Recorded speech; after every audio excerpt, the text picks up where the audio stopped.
Chapter 6, Estates and Interests. In this chapter, we're going to identify the characteristics of estates and land. We're going to learn what that term means. We're going to describe the characteristics of encumbrances, and we're going to learn what encumbrances, liens, easements, and encroachments are. So let's start off with the term estate and land. Now, if we were to go to the first page in the chapter, estates and land.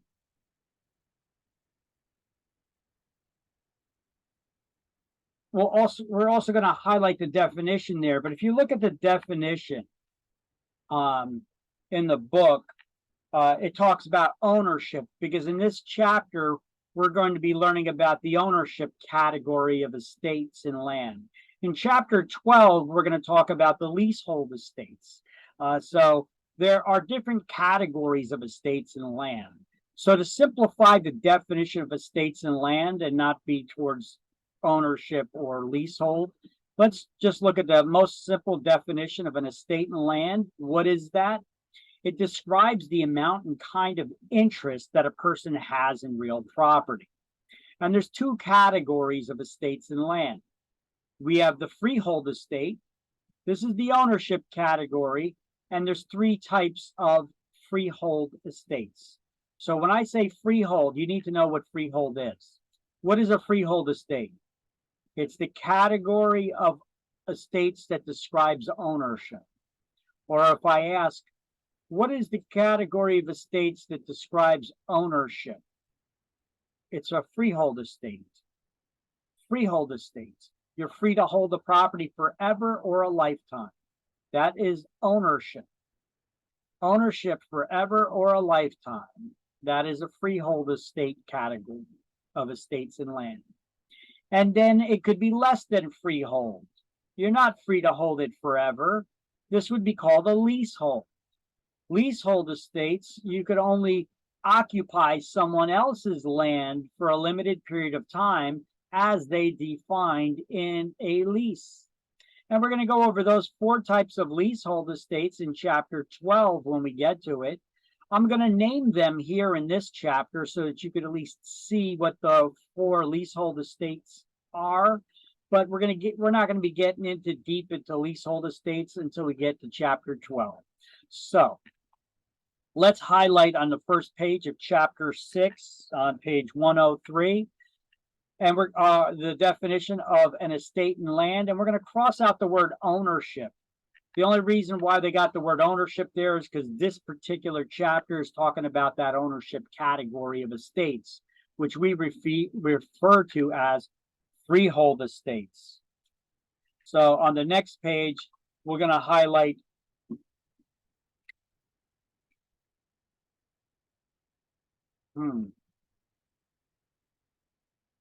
we're going to highlight freehold estates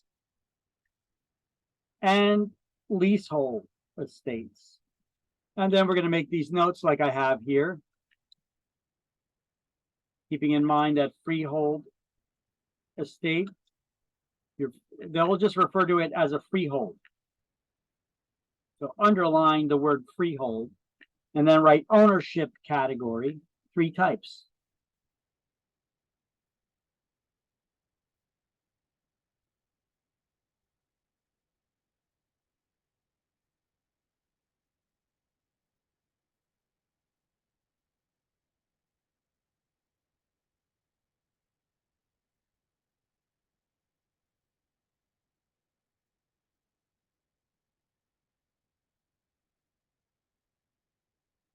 And then less than freehold, there are four types of those estates that we'll go over in chapter 12.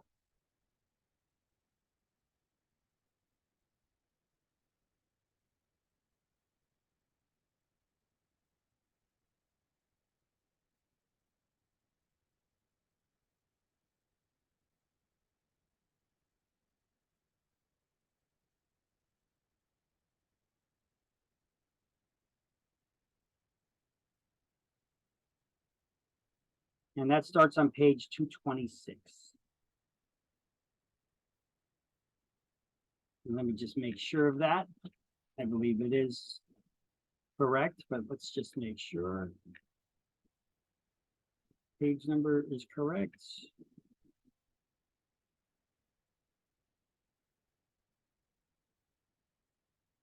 225, that actually starts with 226. Yeah, no, 226 is the page where they talk about those 4 leasehold estates. So yeah, page 226.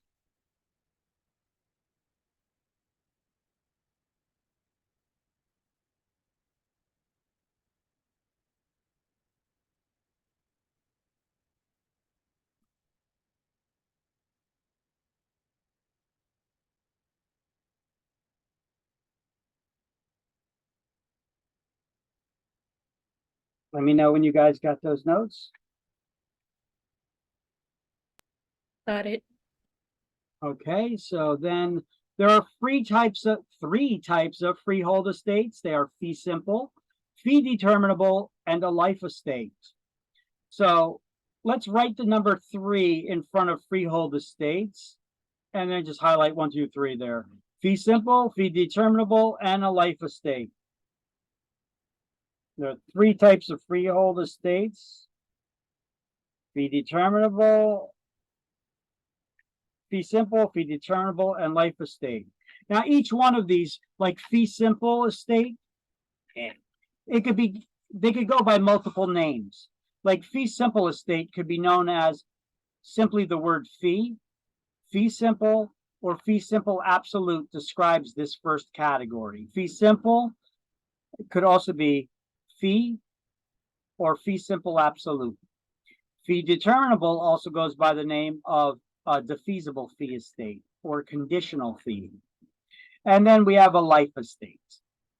And then there's also a spin on the life estate called the life estate por otra vie, for the life of another. So,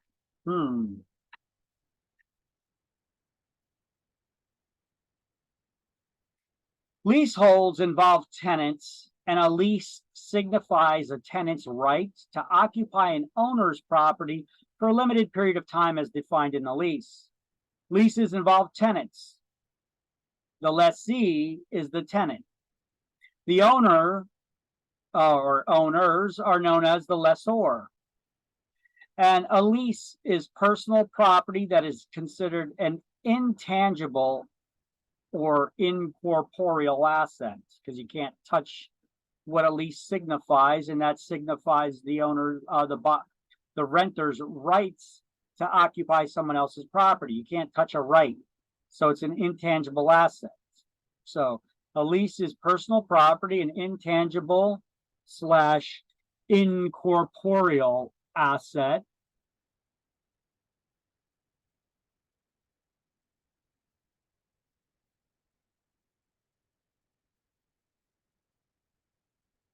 Not considered real property ownership.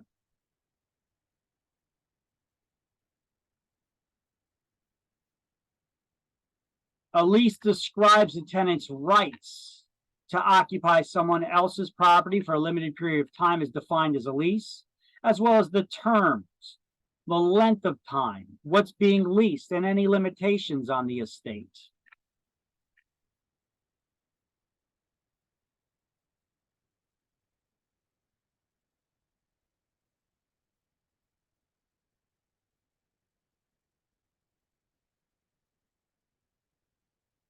So leaseholds involve tenants, and we're going to highlight this. Leaseholds involve tenants and are states for a period of time, and it's not ownership of real property.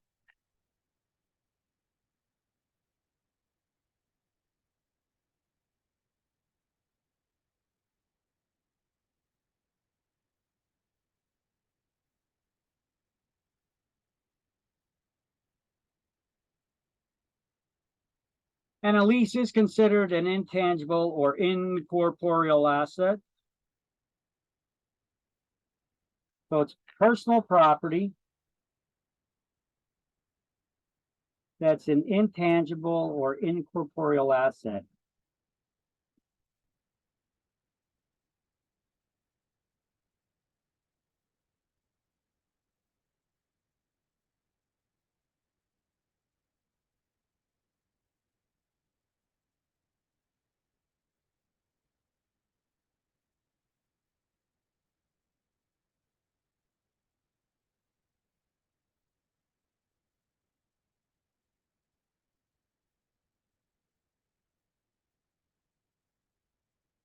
And there's 4 types of leasehold estates that we're going to go over later in chapter 12 on page 226. They are an estate for years, periodic estate, an estate or tenancy at will, and a tenancy at sufferance.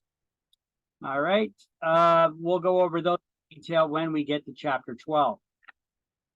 But for now, let's stick to the ownership category. So, fee simple estate is ownership forever without restrictions. Let's write that next to the title and then highlight fee simple is the highest type of interest in real estate recognized by law. And it goes by these 3 names: fee simple, fee determinable, fee simple, or fee simple absolute. So it's ownership forever without restrictions.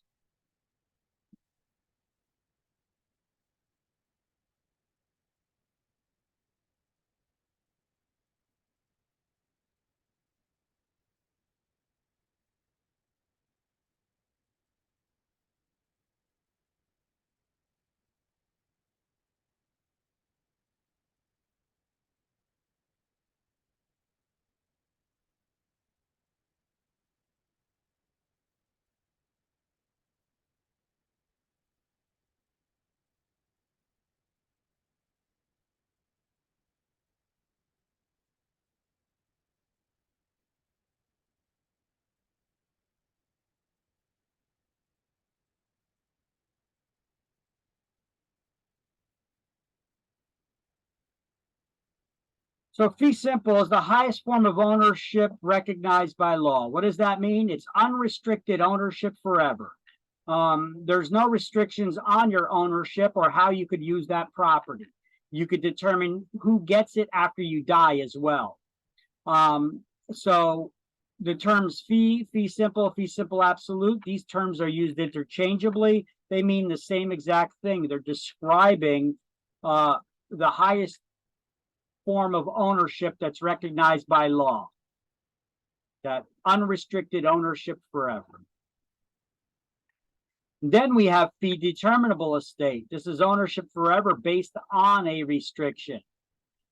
And that restriction is called a restrictive covenant. So let's write that in there. Ownership forever based on a restriction.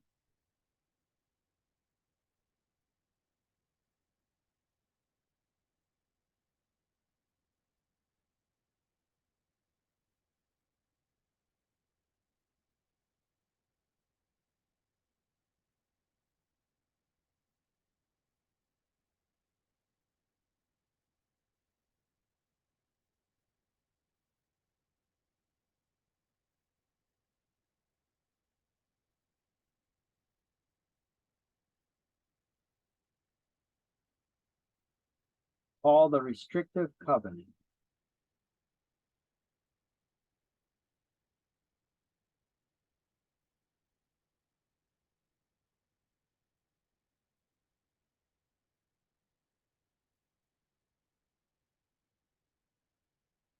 So a covenant is a legal promise.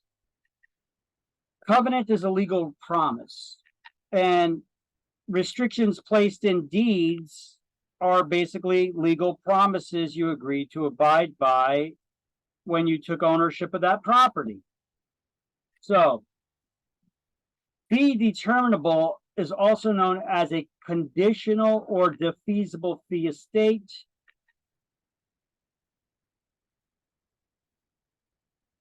That can terminate on the occurrence or non-occurrence of a specified event.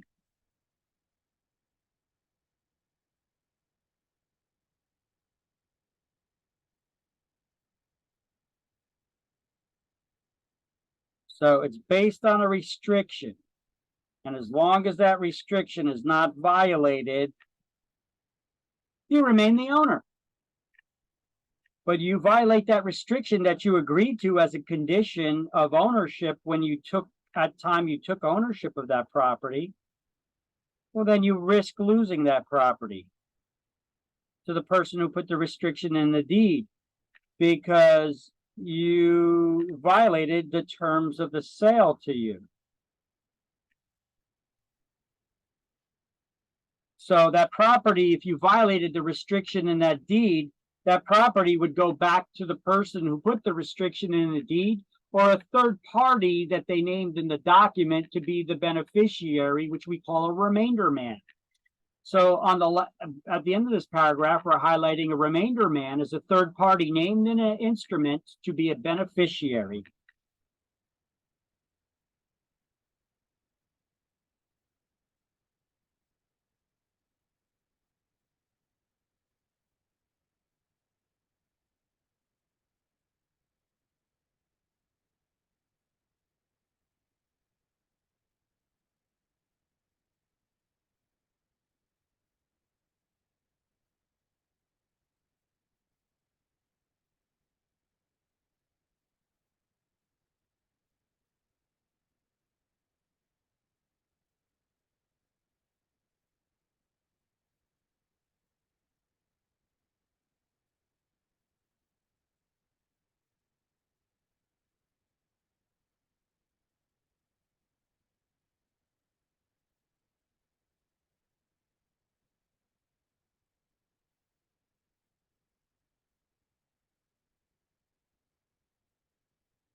Okay, and then a life estate is ownership based on a life. It's based on the life of the person it is given to.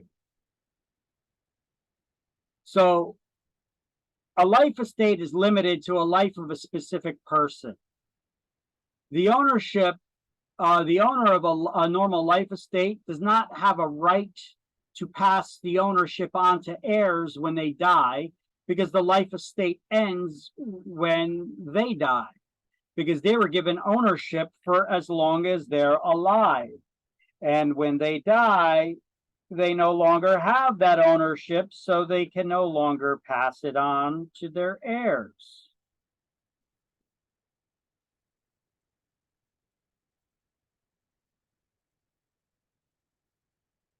Life estates are usually given to somebody, but for any contract to have value, there has to be some sort of consideration given between the parties. So there will be life estate is normally given to somebody, but there still has to be some kind of value that is specified in order to get that life estate still.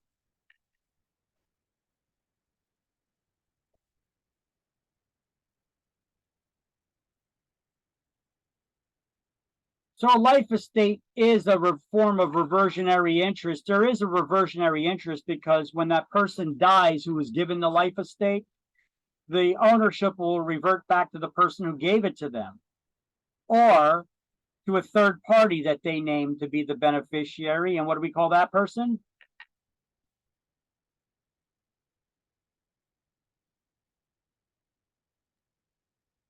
Remainder man. A remainder man. Okay. Everybody got these highlights and these notes?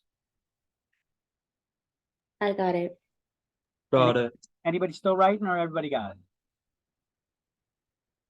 Okay, let me know if you're still writing, otherwise I move on. So there's three types of freehold estates. The fee simple estate, that's known as fee simple, or fee simple absolute. It's the highest form of ownership, most complete form of ownership in real estate that's recognized by law. It's ownership forever without restrictions. Fee determinable estate also goes by defeasible fee or conditional fee, is also ownership forever, but it's based on a restriction, that restriction called the restrictive covenant, which can only be added to deeds by private parties, not by governments. Governments cannot place restrictions in deeds that's stipulating how you can or how you can't use your property. Only private parties can do that. Governments have their own powers of how they can dictate what we do with our property. If a restriction is violated, ownership would revert back to the person who placed the restriction in the deed. That's called the possibility of reverter, where it is possible that if you did violate the restriction, the property would revert back to the person who gave you that property, or to a third party that they named in the document to be a beneficiary, called a remainder man. The restrictive condition runs with the land. What does that mean? It passes on from one owner to the next. So if you sold me a property with restrictions on how I can or can't use it, and then I sell that property to someone else, what am I selling to them? I'm selling them the property with all the rights that I have in it. And my rights have already been restricted because it's based on a restriction. My ownership is based on a restriction. I can't sell you my property and give you additional rights that I never had to begin with. So I could only pass on the rights in that land that I had. Does that make sense? Yeah.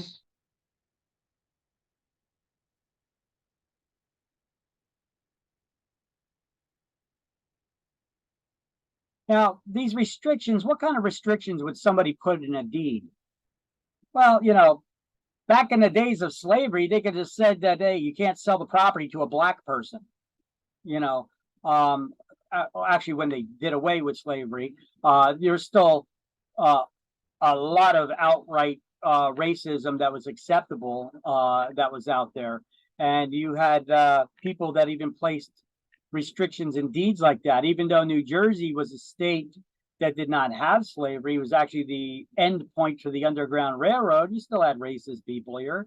So you may find old deeds that have been passed through family members over the years that have restrictions in them still that say that may say that you can't sell the property to a black person. Okay, because it's an old deed and that deed has never been updated. All right. If you ever do see a restriction like that, obviously that's discriminatory. It's illegal. It's not enforceable. But that does not invalidate the entire deed if there was other restrictions in it that are not illegal. It does not invalidate the entire document. It only invalidates the illegal portions of it. Just to take note of that. So any restrictions found in deeds could be like Shell gas station sells the gas station. This is more common in commercial properties, but you can still see it in residential. But say, for example, Shell gas station, Shell Corporation decides to sell one of their gas station properties that they no longer need. Now they sell the property, and usually what I noticed that when they sell their properties, they put a restriction in the deed that the property can never be used as a gas station again. I've seen them just put a restriction like that. Then I also seen them put restrictions in there that said the property can never be used as a gas station again unless it's a Shell gas station. Okay. Either one of them would limit that that you can't use the property as a gas station again. Okay. I mean, if it's going to be a Shell gas station again, then that means that they're going to remove that restriction if they did not say unless it's a Shell gas station. Okay, so that's how they would place a restriction in the deed to prevent the Exxon or some other competitor from moving in there and using that property. So if you bought that property, it's like, that's fine. I plan on using it as an auto shop anyway. I don't need a gas station. And then you had that property for years, you retire, you sell that property, someone else buys it as an auto shop and gets the bright idea. Hey, it'd be a good idea? Putting a couple of gas pumps up front, and we could also sell gas. And first of all, they should know better than that, because when they bought the property, it was placed in their deed as well. And in their title search, it showed up that the property can never be used as a gas station again. All right. So if they violate that restriction, so they're not the original person that was in agreement with Shell that put that restriction in. That was an owner before them that they got to that agreement with. They could only pass along to you the ownership rights that they have in that property. And they were already restricted, saying that it can't be used as a gas station. And if you violate that restriction, then you lose the property back to Shell. And that's so if that person does put together those gas pumps up there, Shell finds out about it. Shell takes you to court, just shows, hey, here's the agreement and the deed that you signed as well, buying it from the other guy that we sold it to, also had that in there. So guess what? You can't use that property as a gas station because you violated the terms of that agreement. You lost the property back to us, and we're not going to pay you anything for it. Yeah, you knew the rule was in place. Or sometimes you could see a wacky one. An uncle gives his property to his nephew with a condition that there could be no alcohol on the premises until he graduates college, and then that restriction will be removed. But there could be no alcohol on the property. I'm going to give you my property, the uncle says, as long as you don't do any drinking on it. I want you to complete college first before you start going crazy with the drinking. I don't want to turn this into Animal House, okay? So no drinking on this property that I'm going to give you, so you don't got to worry about a place to stay. I'm giving you my house. But no drinking on the property until you graduate college. Now, the nephew, can he sell the property?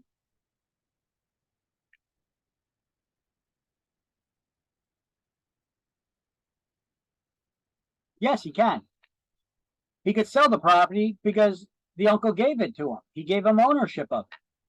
He gave him ownership on it that had a restriction. That restriction said that he can't drink on it. But who's going to buy that property from him? Maybe somebody who doesn't drink. But could this limit the buyers that'd be interested in the property? Could this limit the value of the property even? Yes. Yeah. Because there's restrictions on it. And because there's less people that would be interested in the property, it definitely lowered the value. So any restriction in the ownership and how you could use the property creates what's called an encumbrance. An encumbrance is some kind of cross you need to bear, right? It's some sort of weight, something that's holding you down, weighing you down, making it harder to sell. You know, so an encumbrance, if you're encumbered by something, it makes it harder to do. So for example, if I jump on your back, you are encumbered by my weight. Can you still move?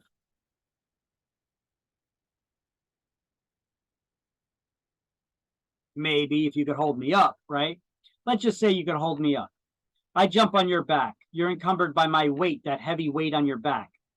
Can you still move around? Probably. Yes. It's just going to be a lot harder to. So that's an encumbrance. You're encumbered by my weight on your back. Using that example with real estate, can you sell real estate if it's encumbered by something like a restriction in the deed? Sure. It's just going to be a lot harder to. And that could also affect its value and saleability.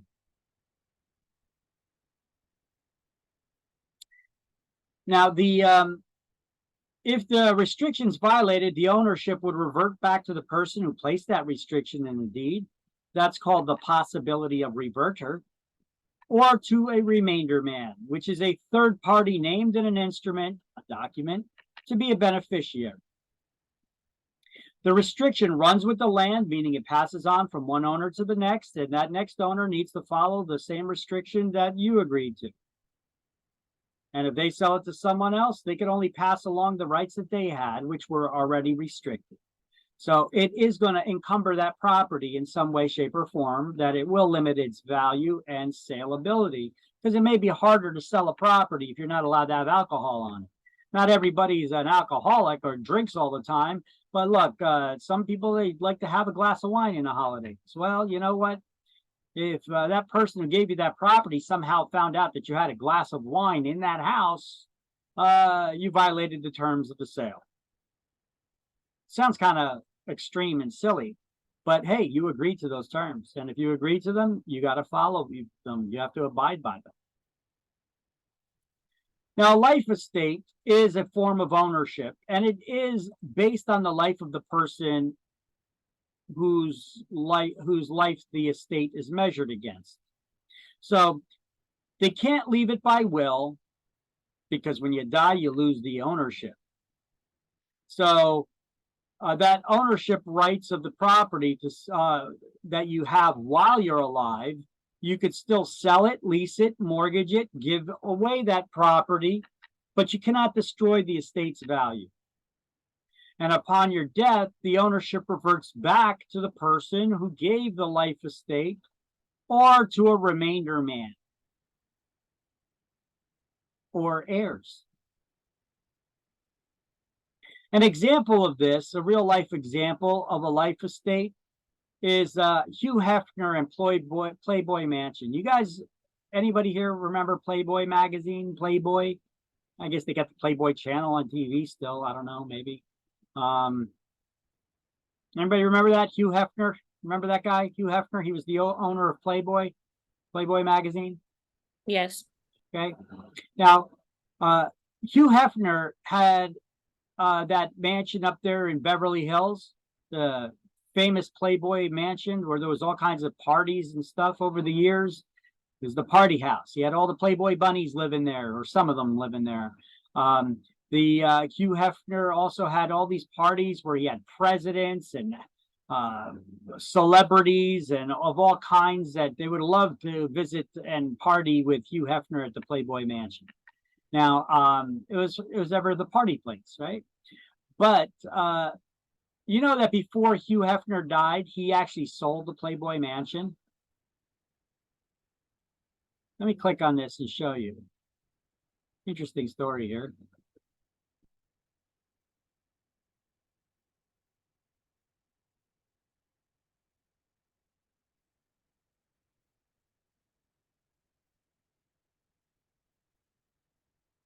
I got to take a screen print of this because I'm relying on this, and who knows how long this website page will be up still. But here's a picture of the Playboy Mansion, I guess kind of close up from the driveway, one of the driveways. Here's an interesting part of it. Look at this. For sale with owner.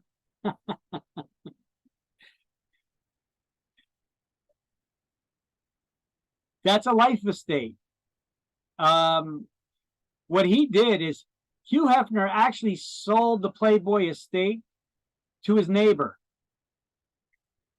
with a restriction, with the condition that the neighbor gives him back a life estate so that he can live there for the rest of his life. Why would he do that? Why would somebody sell their property with the condition that you give them back the property for the rest of their life, that they could live there? Maybe he needed the money. With the advent of the internet at all, and you could get free porn anywhere, Playboy sales or Playboy magazine were kind of slumping. Not everybody's into magazines and buying their porn on magazines these days, you know, so they were getting it in, you know, online.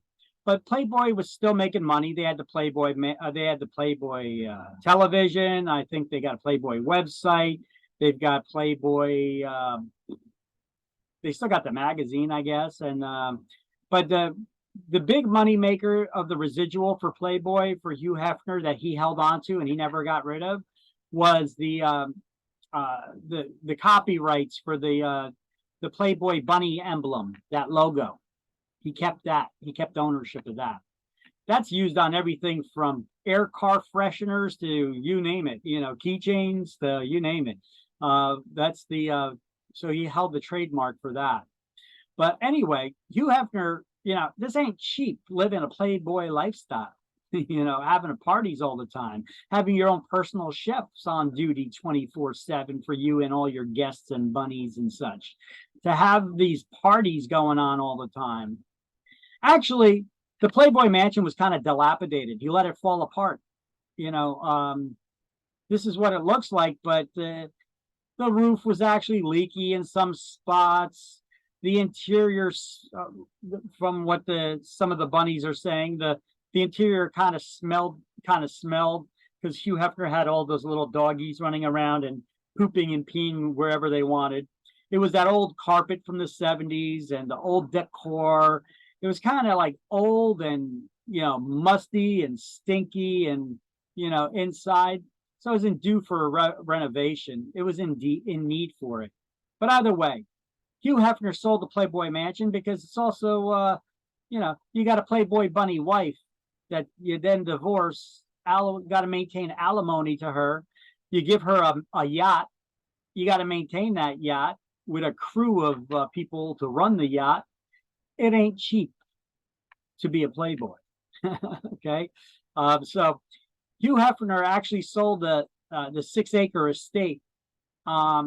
He was trying to sell it for $200 million. I think it sold for around $100 million because he needed the money, along with a condition that he was able to live there for the rest of his life. Unfortunately for Hugh, that would only be for one additional year. So he sold the Playboy Mansion, got his $100 million, and then lived there for 1 year before he died. I think he was 89 years old at the time. How old was he?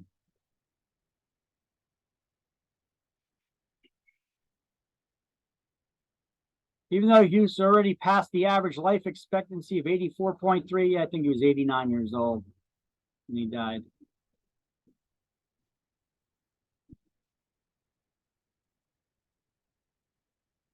$200 million. Experts said it would sell for 80 or 90. He sold it for 100. And he put restrictions on there. The guy can't tear down the estate. He wants to keep its historic, grandeur there. So the new owner bought the estate, and he was going to renovate it. I don't know why you would need to buy your next door neighbor's house and renovate it. You can't tear it down and just make your property even that much bigger. But anyway, that's what he did. What are you going to have a guest house for $100 million? Then you got to dump a couple more $1 million into it to fix it up. So anyway, that's what happened there with the estate. You know who bought it? The guy who owns Pabst Blue Ribbon beer, as well as some other brands. Some Greek fella, the son of a Greek entrepreneur that also owns a lot of brands. Like Bumblebee Tuna and Kraft and all those food products and stuff. They're into owning all kinds of brands of products for foods and drinks and alcoholic beverages and stuff like that. That family probably owns a lot of them. I don't want to say most of them, but they own a lot. You got a father and two sons that they're in the business of buying and owning brands. So they're multi-billionaires. You can look that up on your own, do a Google search of the guy who bought Playboy Mansion. And then there's a twist on the life estate called the life estate periodically. Periodically. It means for the life of another. And that's a life estate, which is a form of ownership based on the person's life it is given to. And a life estate, a typical life estate is based on the person whose life it's given to. A life estate periodically is a life estate that's not based on the life of the person it's given to, but it's based on a third party's life. So you could come up with some creative ways of how you could use a life estate periodically. This is Latin. It is not French, even though people will argue sometimes it's French, because there is a term periodically in French, but it's pronounced the same. But it's spelled differently. In French, it would be P-O-R. This is P-U-R. It is Latin. It's a Latin term. Remember, anything that we learn a foreign language with in this class, it's going to be based on Latin. Latin would be the root language of the law. And a lot of these legal terms are based in Latin. For the life of another. You need to know that term. So, by the way, you may want to snap a picture of this slide before we move on. That's a good definition of everything to study for this, in plain explanation right in your face. You don't have to go through highlights and notes and try to decipher it all. It's all right here, right in front of your face, of how you need to, what you need to know and how you need to understand it. Okay, that should be enough time for everybody to got it. If you need more time, let me know, but otherwise, I'm moving on to the next slide. So once again, just to recap, fee simple goes by fee simple absolute, highest form of interest recognized by law, unrestricted ownership forever. The holder is entitled to all the rights in the property. On the owner's death, the estate passes to their heirs. That is, if they died without a will. And it's known as fee simple, or fee simple absolute. This is ownership forever without restrictions. Fee determinable, also known as the feasible or conditional fee estate, it's based on a condition. As long as you don't violate that condition, well, you remain the owner forever.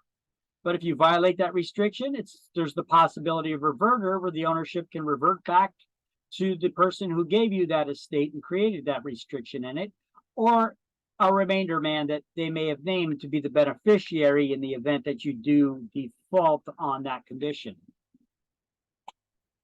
A life estate is limited to one specific person. The ownership would revert back to the person who gave you the estate upon your death. So a life estate can also be tied to the life of a third party, periodically v. The holder of a life estate has true ownership of the real estate with all the rights of any owner. They could sell it, lease it, give it away. But upon their death, whoever they sold it to is going to lose it. You know, so how would you value a life estate? That's taking a gamble. So who knows? You know, you'd want to check the health of the person who's selling it to you. But then again, they can get into a car accident and die tomorrow.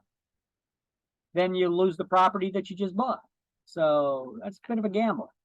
This is why life estates usually aren't sold. They're usually given or leased out.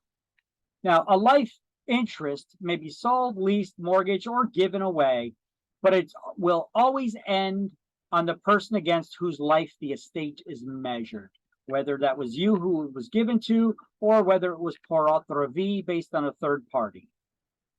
And it cannot be left to in a will to heirs or devisees, right? So if it's in a will, first of all, it will not be to heirs. So that technically is an incorrect statement. So our estate passes to heirs or devisees. And so let's update that slide. We'll be left in a will to devisees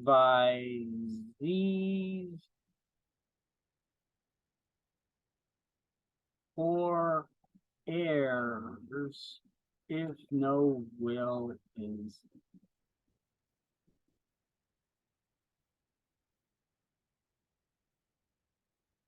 if intestate. There we go. See how a one-word explanation to say a whole phrase fits pretty good right here. So, life estate cannot be left in a will to devisees or heirs if intestate, meaning you died without a will. So, we had this highlighted. We wrote ownership is based on a life There's a reversionary interest. And then on the next page, 105, in the first paragraph is where we'll get this right here. So let's get that highlight. I'm going to insert in there the notation that that's on page 105.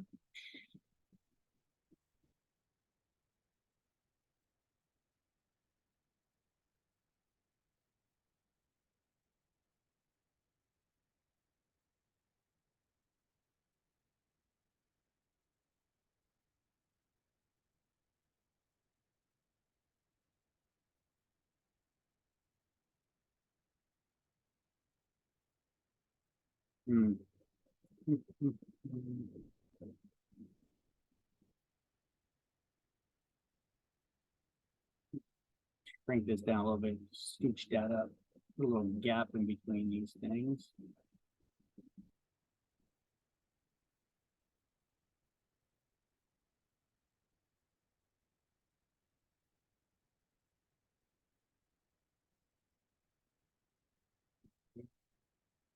He's better.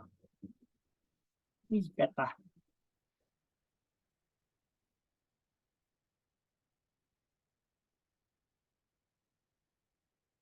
All right, so highlight there, life estate per otravi, for another's life. A life estate per otravi, for another's life. You need to know that term for exam. They will ask you. So underline it as well. For otravi, for the life of another. Based on another person's life, not the person whose life it is given to, who the estate is given to, but based on someone else's life. So the holder of a life estate does have true ownership of the property with all the rights and interest of an owner in the property, except that those rights or interests will cease to exist upon the death of a person whose life the estate is measured against.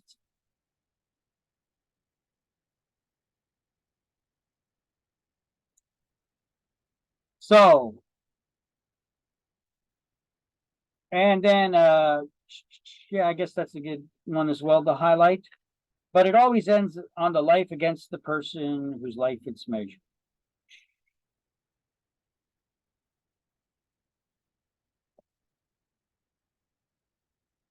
Everybody got that? Yes. All right. Yes. So this is the way that the reversion works, that reversionary interest. Usually somebody, the grantor, sells the property or gives it, that title, the ownership, to a life tenant. When they die, the property reverts back to the person who gave you that estate. Or that grantor can give you the ownership of their property, and then upon their death, then it goes to a remainder man. That's two ways how you could handle that reversionary interest of who would get the property upon the death.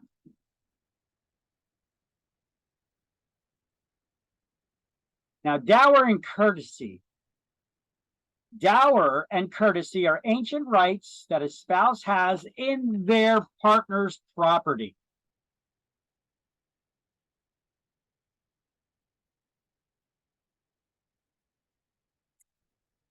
Dun, dun, dun, dun. Let's save that, make them bold, and it's probably going to reset the SIP. So, dower and courtesy are ancient rights that a spouse has in their partner's property. Their partner's property. Their spouses, because this is only dealing with spouses. So let's not use the word partner. Their spouses' property.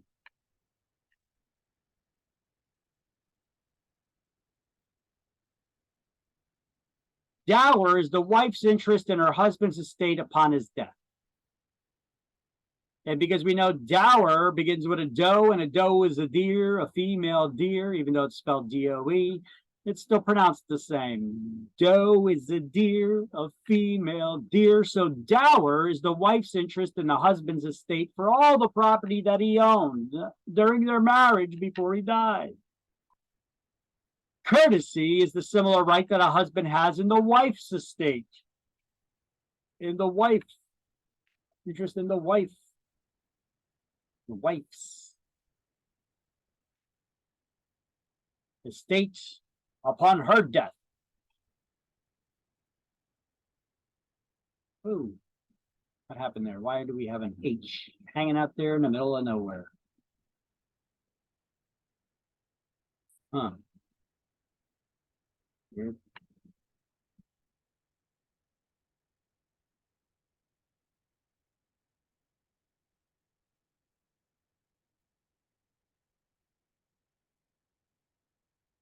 Did it again.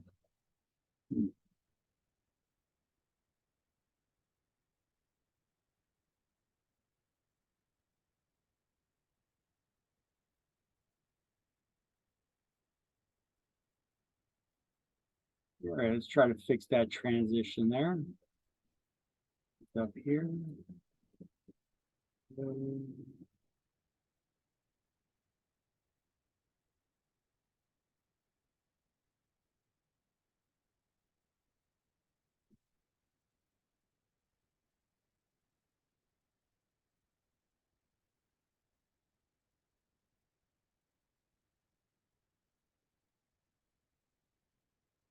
Three.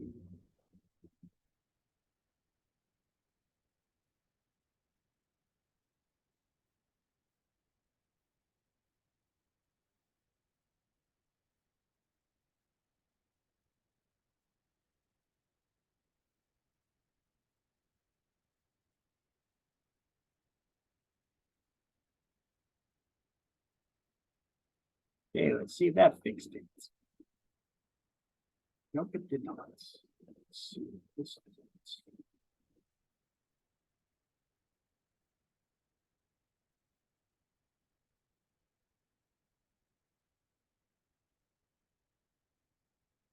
I don't know why that H is just hanging out there, but whatever.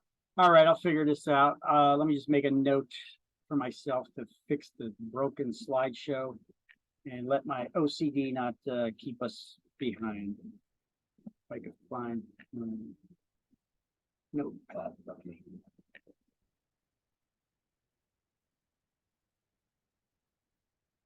Okay.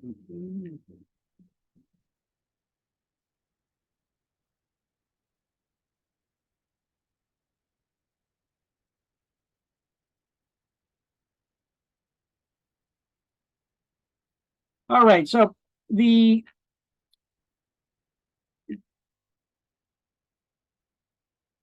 in New Jersey, abolished the creation of any new dower courtesy rights as of May 28, 1980, and instead now gives both spouses the right of joint possession of whatever the primary marital residence is. And remember, if you're married after May 28, 1980, you have your spouse has the right of joint possession only for the primary marital residence. And your spouse cannot write you out of the will. Otherwise, they got the right of election where they could elect to take the lesser a certain amount that's required by law that your spouse has to leave to you. All right. So let's highlight this on page 105 and 106 about dower and rights in New Jersey.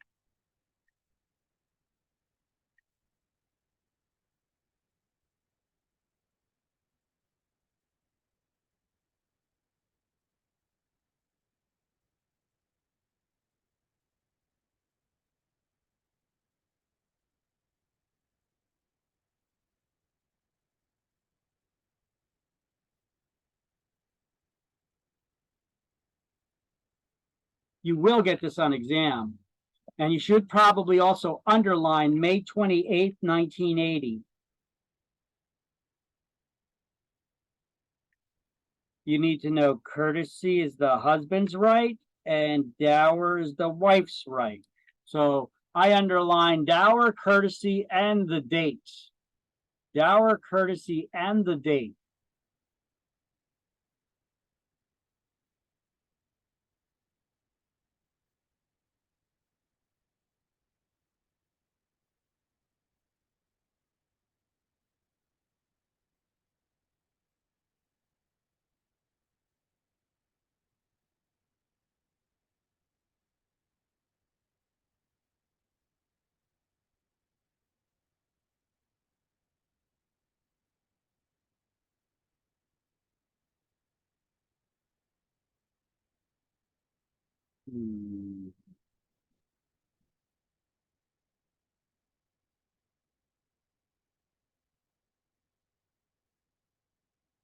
Dower, courtesy, and the dates.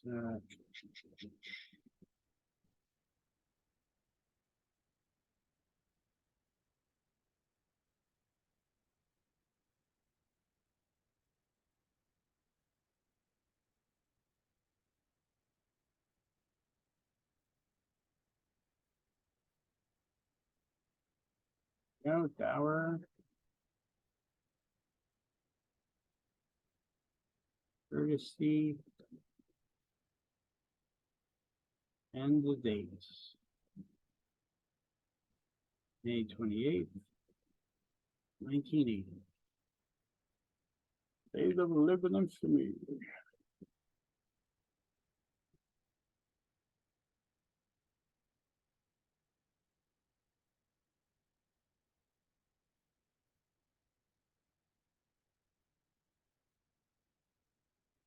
Encumbrances. I already explained, I jump on your back, you are encumbered by my weights. An encumbrance is anything that holds you down, that makes it harder to move, right? And when you add that explanation to the real estate, the real estate applies to the same thing. Okay.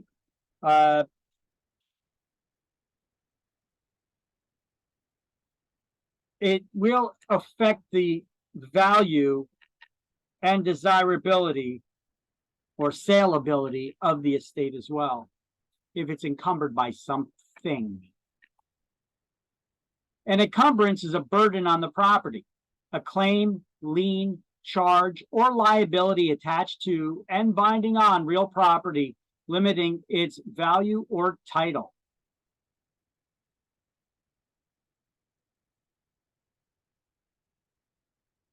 Lien is a financial claim on the property. A lien is a financial claim on the property. Needs to know that definition. And liens can be voluntary or involuntary. You know, voluntary lien is a mortgage loan. You went out of your way to get that. Involuntary lien would be like unpaid taxes. You know, who wants to pay taxes? But you still got to pay them. If you don't pay them, they become a lien on the property, which can be enforced by foreclosure. So mortgage liens, tax liens, lawsuit judgments, mechanics lien, that's a contractor that you did not pay. That they could turn that into a lien against the property. Then we also have physical and usage encumbrances, like deed restrictions that limit how you could use your property, easements, licenses, and encroachments. These are all forms of physical or usage encumbrance on how you could use the property. These can affect your property's value and saleability. Yeah, I recently had a survey done and had an issue with my back neighbor. I found out they're putting up a new fence. They started giving me crap, and I was like, "No way, I just got a new survey done, and I found out your fence is almost 2 feet on my property. You need to back it up." You know, they were all bent out of shape. Prior to that, they gave me some crap, so I gave it right back to them, and he was not too happy about it, but that's their problem. Their fence is on my property. So back it up, buddy. So they did. Now, so if they were having their fence up on my property for so many years and they could prove it, they could take me to court and claim ownership of it. So I told them, back it up. But I put it in writing, not a verbal conversation. I put it in writing, and I sent him a copy of that letter. And I said, you could keep, since you're replacing that fence anyway, I realize you're not doing this tomorrow. You could keep that fence that you currently have on my property for the next 2 weeks, or the reasonable near future as to when you can replace it, at which time you should put the new fence on your own property because it's encroaching on mine. And I included a copy of the survey indicating that. And then they backed it up. Well, he got his own survey because he didn't trust me. And then he backed it up because I told him I was going to sue him to get him to remove it and put it where it belonged if he didn't. And he did. So here's a little brain teaser for you. All liens are encumbrances, but not all encumbrances are liens. Okay? All liens are encumbrances, but not all encumbrances are liens. What's a lien? What is a lien? Financial claim on property. It is a financial claim on property. So all liens are encumbrances. That's true. All financial claims on properties are encumbrances. That's true. But not all encumbrances are financial claims. You see how I put that definition through my head to try to walk through unscrambling that brain teaser? You know, all liens are encumbrances. I just changed the wording of it. All liens are encumbrances, but not all encumbrances are liens. It's true. You got physical and usage encumbrances. All right. I'm going to show you a picture real quick of how I got my neighbor to where their fence was, and I got them to move that fence. See, having the knowledge of this, and what I did is the way I crafted that letter that I sent to them was done purposefully, and my wording was chosen carefully, because in choosing my words,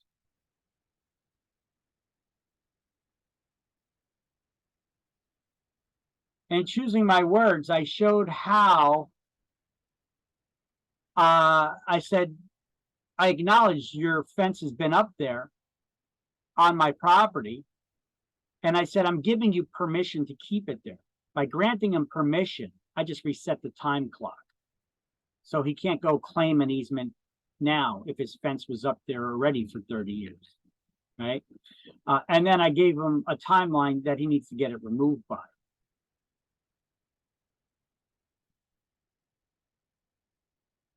Here's an example.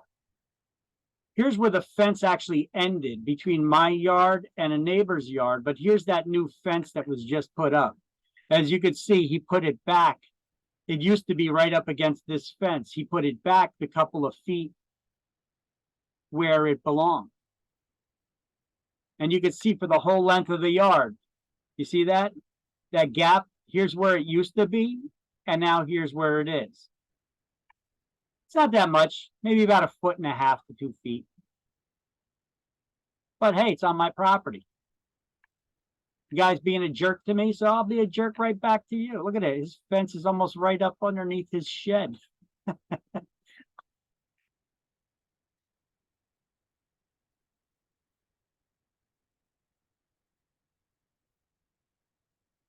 I guess he wasn't expecting that, and his home inspector or his city inspector friend didn't like that I pulled that either. They were trying to. He got his friend to. There was some brush put against that fence, the old fence that was there, and there was stuff that came from his tree. I don't have any more trees in my yard, so they were all coming from his yard. He either threw them over the fence or they were falling. Both. I know he threw them over the fence, but they were also coming over the fence or falling from the tree as well. So I'd stack them up against the fence over there. And now when I cut the grass, I stack them over there and I cut the grass. He got his friend, who was the city inspector, to give me a summons over the brush that's stacked against there to clean it up. I was like, okay. I cleaned it up. Thank God trash day was coming. I cleaned it up, took it out front, left it for trash, got it all cleaned up. Now the city inspector wants to bust our balls, and I'm not still require the court hearing, even though I showed him pictures that it's been all cleaned up and the new fence is there. But he wants to bust my balls now and say we got to go to court tomorrow. It was actually set for last week. I arranged for my mother to go in my place. She lives here as well, and they rescheduled it. They're trying to bust balls, and they refused to drop it. So now I gave actually I got to print these out for my mother to take to court, showing that it was cleaned up, and he's just busting chops now, abusing his power. Now, another thing is that we have not gone over yet, but does the city have the right police powers? Did we go over that? No, not yet. Does the city have the right to enter your property without your permission? To do an inspection without your permission? Does the city inspector have the right to come into your yard? And then if they find any violations, whether it's trash in the yard, like brush, or if they do they have the right to enter your property and then give you a summons for something not being up to code? Anybody know? No. Yeah, they don't. That's like the police. Do they have the right to just break down your front door, come in and be like, aha, look, you got a pile of drugs and guns over there, you're busted? No, it's an illegal search, a violation of your Fourth Amendment constitutional right. You should know your rights. Know your rights, guys. You have rights. Those rights are yours. That's the law of the land. Nobody can take those rights from you or violate them from you. The city inspector now, if he could have seen any kinds of violation into my yard just by looking from the neighbor's property, well, anything that you could see with the naked eye and not using technological means to get around it, then he could give me a violation for it. But his explanation, guys, I asked him, I said, who gave you permission to come into my yard? He's like, I don't need permission. I didn't come into your yard anyway. I just stuck the camera over the fence. I said, who said you could do that? I don't need permission to do that. I'm like, well, the Fourth Amendment of the United States Constitution says you cannot do an illegal search, and that's what that was. You couldn't see it, so you stuck a camera over the fence to see what's in my yard? So this ought to be interesting. I wrote a letter and everything, and I signed it, gave it to my mother to take to court, and she's going to go there as well. If it was through Zoom, I would have just done it here during class, but I'm not going to take a day off for class for this nonsense. So I'll have her go and take care of it. And if they won't listen to rationale, then I told her to reschedule it so a day that I could come in and do it. So anyway, we'll find out what happens tomorrow. So the government has their own powers on how they can restrict your property, but deed restrictions are restrictions that are placed in properties by private parties. And what do we call those restrictions that are placed in deeds by private parties? We just learned about it earlier in this chapter.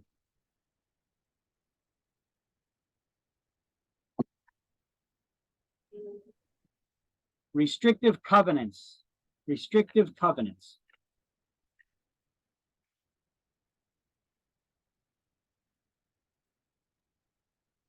All right, so let's highlight this. All encumbrances are liens, or an encumbrance is a claim, lien, charge, or liability attached to and binding on real property. Liens can be financial claims against property, and there's physical and usage encumbrances as well.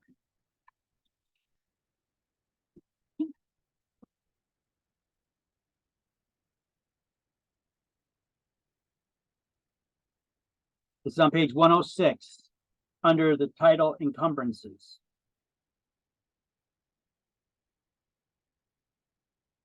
You're highlighting the first line. And then the first two bullet points.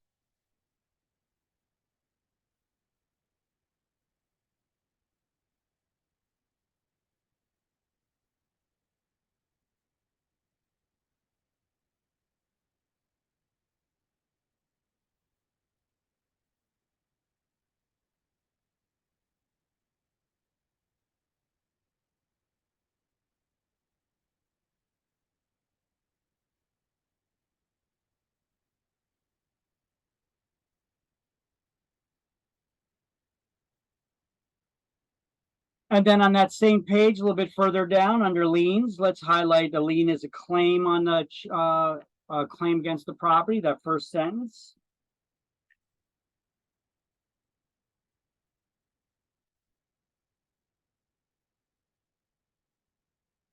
And the last sentence in that same paragraph, liens are classified as either voluntary or involuntary, and general or specific.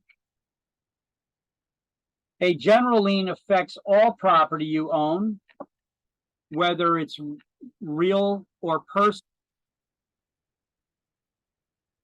A voluntary lien is something you went out of your way to get, something you wanted. Involuntary lien is imposed without the owner's consent.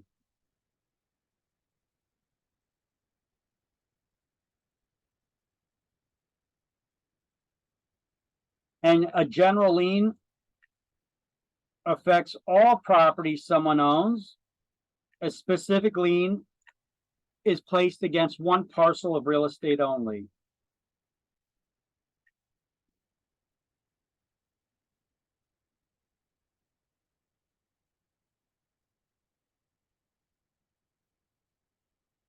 Let me know when everybody's got that. I got it.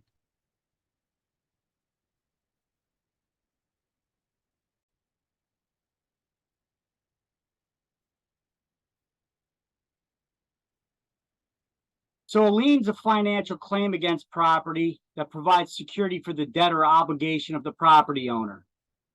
We have voluntary liens. Those are ones that are created by the owner. Involuntary liens, those are created without the owner's consent. General liens affect all the property you own, not just the real estate, but even your personal property, like your bank accounts. And then specific liens, they only affect one property. So a example of specific liens would be a utility lien, a special assessment tax lien, ad valorem tax, that's your general property tax lien, mortgage liens. Some general lien examples that affect all the property you own are lawsuit judgments, estates and inheritance taxes, corporate franchise taxes, unpaid IRS liens. They could affect all your property. They could go after your real estate and your personal property assets. So liens are encumbrances. So encumbrances, liens, and other kind, they all run with the land. They go with the real estate that's being sold, and they're even binding after a sale. So let's highlight this. Encumbrances, liens, and other kinds run with the land. They go with the real estate when it's being sold. So liens attached to the property, not to the property owner. So let's highlight that as well. Liens attached to the property, not the property owner. So it's important that when you're buying real estate, that you do a title search on the property to search the public records to see if there are any outstanding liens on a property, because it is possible to purchase a property with liens on it. And liens attached to the property, not to the property owner. So you could be buying a property that has debt on it, which then, even though you personally as the new owner won't be responsible for paying it, the property you purchased is the collateral for that debt. So the property will be responsible for paying back that lien.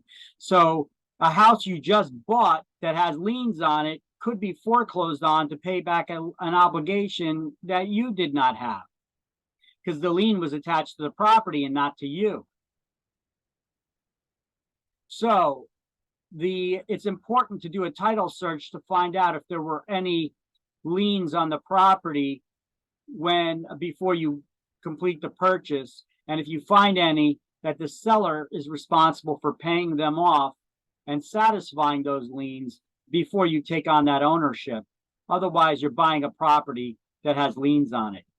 So let me ask you a question. Is it possible to buy a property that has liens on it? Yes. Yes, it is. This is why it's very important to do the title search of the property first before you complete that purchase, because liens attached to the property, not to the property owner.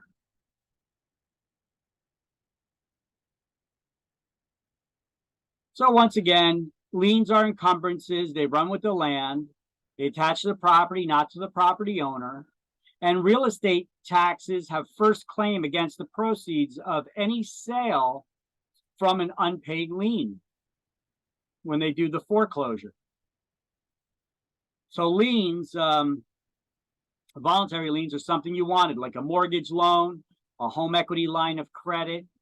Some examples of involuntary liens are real estate taxes, unpaid federal income taxes, lawsuit judgments, unpaid child support obligations that were turned into general liens against all the property that the parent who was not paying their child support has to now cover. Satisfaction of lien is a document that's recorded in the public record, because once you to show that the liens have been paid off, because when you paid off a lien, well, once there is a lien on a property, it's there forever. Once you add a document to the public record, it's there forever. It's never removed from the public records. Anytime any document is added to the public records, it's there forever. So the only way you actually don't remove it, even when you pay off that lien, you satisfied that debt, you paid it off in full, the lien is still in the public records. They just add another document to the public records showing that that lien had been satisfied and that it had been paid off. So liens are never removed from the public record. They're always there, even after you paid off the lien. They just add another document. So now somebody doing their research can do a title search and they could see a complete history of that property. Oh, there was a lien on this property once. Oh, here we go. It was paid off. There was a satisfaction of lien that was filed. Oh, okay. It looks like they sold that property to someone else and they got a loan. So that created a lien on the property. That lien still was not paid off because there's no satisfaction of lien in the public records. So this is the way you could search the public records to get a complete history of all the previous owners of the property and any debts or obligations there were ever on that property and when they were paid off. It's called a title search. Title means ownership. So it's a search of the public records and all documents pertaining to ownership of that property. So any lien on the property creates a cloud on the title. When I say cloud on the title, think of a dark thunderstorm cloud hovering only over that property. Would you want a dark thunderstorm cloud hovering only over your house all the time? No. So have that negative look about it anytime you hear the word cloud on a title. Title meaning ownership. You don't want that dark thunderstorm cloud hovering over the ownership either. So cloud on a title is just a saying that means that there's a problem with the ownership. And clouds on titles can be cleared up in several ways. You know, one is a suits to quiet title to render for a court to render that somebody is the actual proper owner of the property. And it depends what the reason why there's a cloud on the title is. Producing evidence, having somebody sign a quitclaim deed on the property. These are ways to clear up clouds on a title. So these are forms of involuntary alienation. The action is the person dies intestate and they had no heirs. The process would be escheat and the state gets the property. If a land is needed for a public use through eminent domain, they could take the property. The owner needs to be justly compensated, though, and that would be through a public or quasi-public governmental agency. Non-payment of debt secured by property, the process is foreclosure. In New Jersey, that's always through the court system. Foreclosure is a judicial process here in New Jersey. And the sheriff is the one who would then sell the property off to the highest bidder.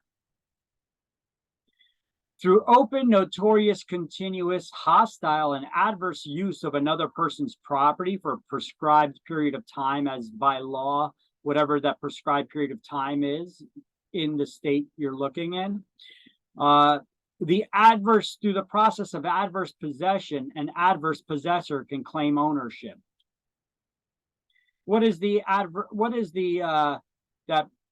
prescribed period of time to claim adverse possession in New Jersey to perfect the easement by prescription for improved property, improved lands? 30 years? It's 30 years. For unimproved land? 60? Correct. So if there's a foreclosure, what determines the order in which liens are repaid? Their priority. Liens are paid back according to their priority. And what establishes the priority of a lien?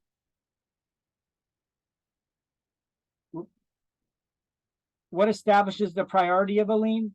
It's the date that they're recorded in the public records, the date that they were added to the public record. That will determine the priority.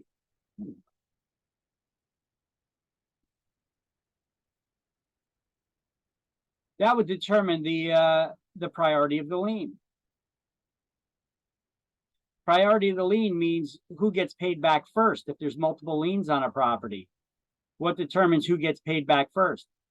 Well, whoever recorded their lien first in the public records. So the priority is established based on the date of recording of those documents in the public record, with the exception of two examples, with the exception of two things. Real estate taxes, real estate tax liens, they always jump to the head of the line because two things are certain in life, death and taxes, right? So real estate taxes always jump to the front of the line. And then a mechanic's lien, which is basically another name for a contractor's lien who has not been paid for work that you had them do on your house. Their liens, however, they're not dependent on the dates that they were recorded in the public record, because they could be retroactively backdated to the date when the work began or the materials were delivered, whichever happened first. So when there's a search of the public records, you could see the priority. Somebody will do a title search. The person who goes down and searches the public records, they make a list of all the documents that can be found in the public records associated with the property. They can see there's multiple liens there and what date they were recorded in the public record. And then usually they'll either turn that over to an attorney to read that report to see if you got good clear title or not, or you get title insurance, and the title company will give the insurance policy if there are no outstanding liens that they're unaware of. And through priority of liens being determined by the date of recording in the public records, they determine who gets paid back first their money in the event of multiple liens being on the property and there being a foreclosure. So that priority of liens is established once again by the date of recording in the public records. Once again, real estate taxes jump to the head of the line. Contractors, mechanics liens, they're not dependent on the date of recording, but the priority. Okay, so actually, didn't we just have that a little while ago? Yeah, liens, okay. Mechanics liens.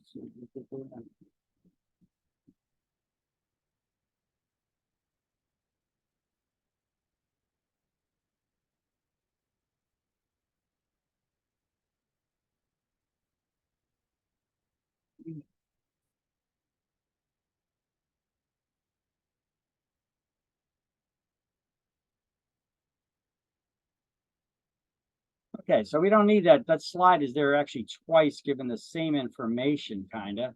So I'm going to get rid of one of them.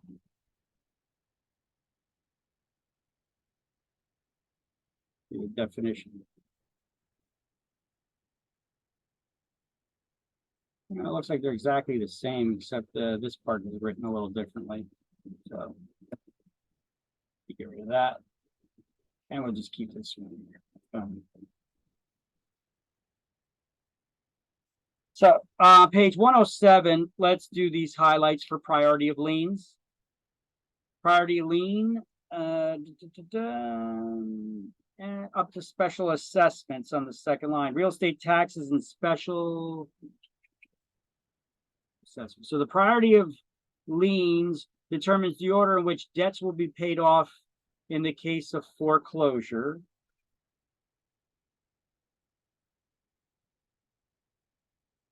Real estate taxes and special assessments, then go to the line right beneath it and highlight, take priority over all previously recorded liens. Then on the next line beneath that, continue highlighting, from priority is determined by the date of recording in the public records.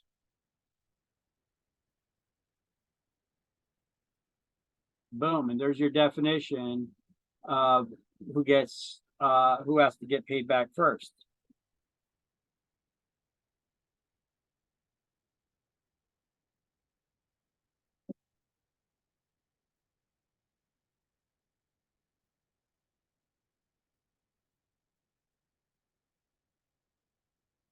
So this was a little bit out of order because this other one should have been before it.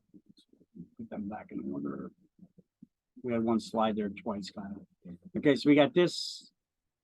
Priority of liens determines the order in which they're repaid in the event of foreclosure. Priority is determined by the date of recording.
All right. So we went over this one now that shows the different priority when somebody does a title search in the public records. Effects of the liens on the title. Liens, other encumbrances, liens and other encumbrances, they run with the land.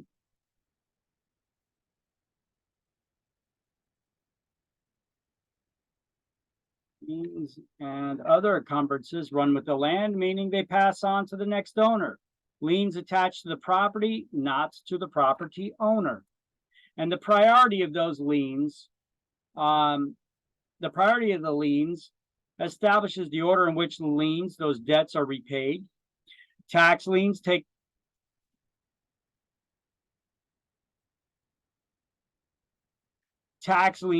priority over all other liens.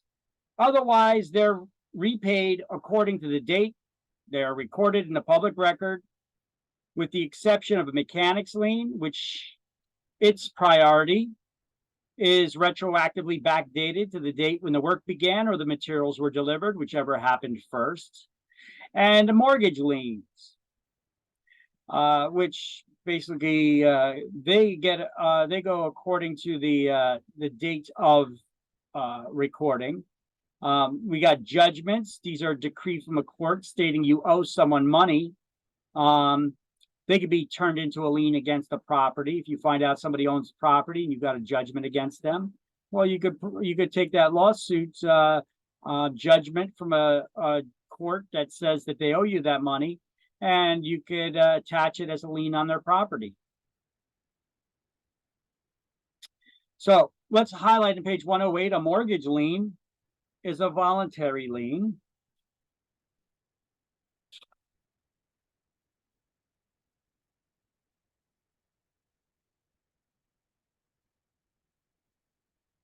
Construction lien also goes by the name mechanics lien. So also known as mechanics lien is a construction lien. And these construction liens are retroactively backdated to the date when the materials were delivered or the work began, whichever occurred first.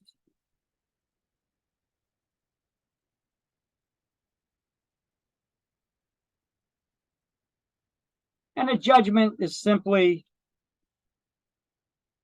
when a judge makes a decision that someone owes you money.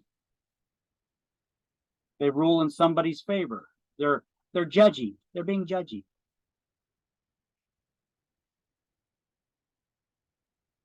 You owe that guy money. A lis pendens is a public notice of possible future legal action against the property. So a lis pendens is not a lien, but it's a public notice of possible future legal action against the property. Let's highlight that. Lis pendens is not a lien, but rather a notice of possible future legal action against the property. That legal action being foreclosure. It's not against you, it's against the property to ensure that that debt is repaid. When you fall behind on your mortgage payment by more than a month, 2 months, the lender, usually it's around 2 months. If you fall behind on your mortgage payments, a lender will record a lis pendens in the public records. It puts the world on notice that there's possible future legal action pending on this property. What would that legal action be? Foreclosure. Foreclosure. If you could get your hands on a list of people who are behind in their mortgage payments, could that be helpful to you as an investor or as a real estate agent?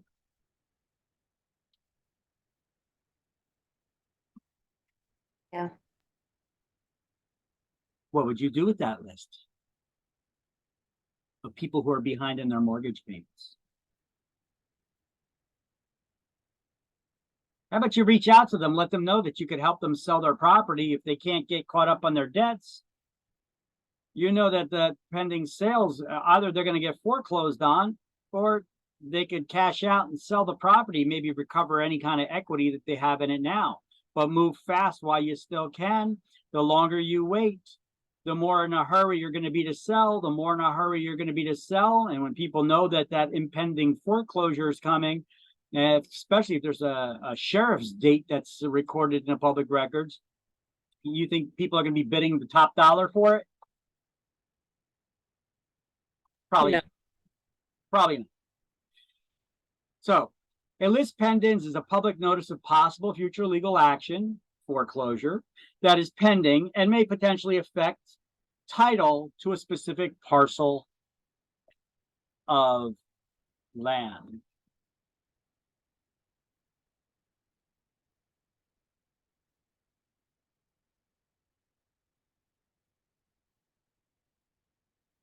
It gives notice to all interested, by filing a lis pendens in the public record, it gives notice to all interested parties, including prospective purchasers, that someone has an interest in that property.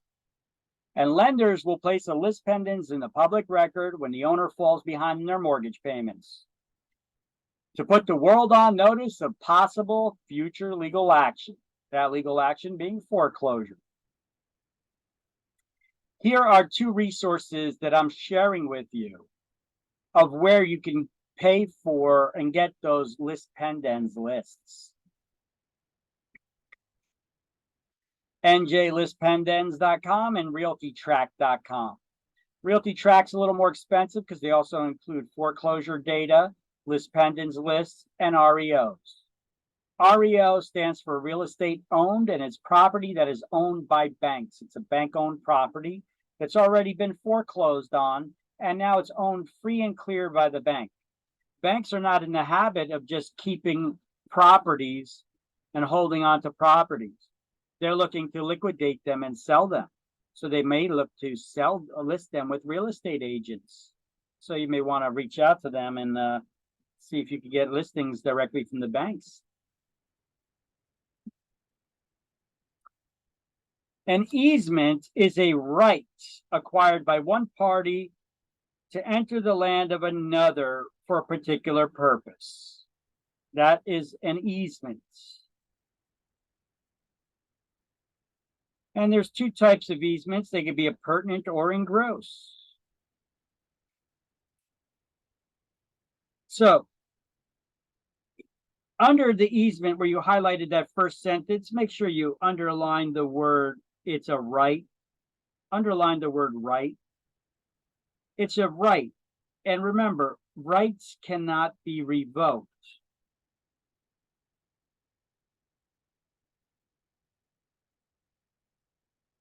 Except in the case of a lease where a right was given to you temporarily while you're renting a property, the right to occupy an owner's property where they intentionally convey to you their property and the rights to occupy it for a limited period of time. If you violate the agreement that granted you those rights to be in their property, they could be revoked. That's a little bit different though. So let's just put rights can't be revoked.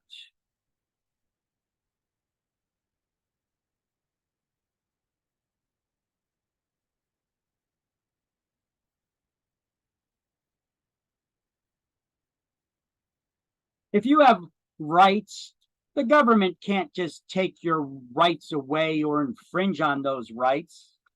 See, this is the argument that I'm making with my backdoor neighbor when he got his investor buddy, his inspector buddy from the city to give me a summons to get those tree branches cleaned up from my yard. He stuck a camera over the fence. He couldn't see into my yard, especially right next to a fence that was 6 foot tall. So he stuck a camera over it to take some pictures. And this just gave me an idea. During our lunch break today, seeing as we got court tomorrow to go deal with this, I snapped a couple pictures into my neighbor's yard. I said, what the hell? They did it to me. Why not? Let's see if it works the other way. And wow, is their yard a mess. My yard is clean. I just got a couple of branches and twigs that was near the fence that I cleaned up. Now, once given that summons, thinking that they would cancel it once I cleaned it up. Now, my neighbor, they got like all kinds of garbage throughout the yard. They got a, illegal wood rack that was put up right up against the fence as well to store firewood. In the meantime, the inspector had me get rid of a couple of logs that I had as well. No problem. I got rid of the logs for firewood. I got rid of the twigs, and that's it. My neighbor, they got that stuff. They got 2 sheds in their property. They're right up against the property, against the fence. I know in my town you have to have a shed 6 feet off the property line. So when if the government's infringing on your rights, you have the right to fight back. And so that's what I'm doing, because I have a right, and the government cannot take away those rights. So make sure you guys get these highlights here. Your rights cannot be revoked. An easement is a right acquired by one party to use the land of another for a particular purpose. And those rights cannot be taken away. You could give them up, but they can't be taken away. You guys have that? Yes. Yes. An easement, okay, this is also on the bottom of page 109, right underneath that. An easement that grants the right of an owner. Let me see, did I have room to put that on? Yeah, I got room to put that on this slide. Yeah, no, I'll keep it right here. An easement can be a appurtenant or engross. Okay, so an easement that grants the rights of the owner of an adjacent parcel of land is an easement appurtenant. Adjacent is your neighbor whose property is abutted to yours. It's right next to your property, not the guy across the street.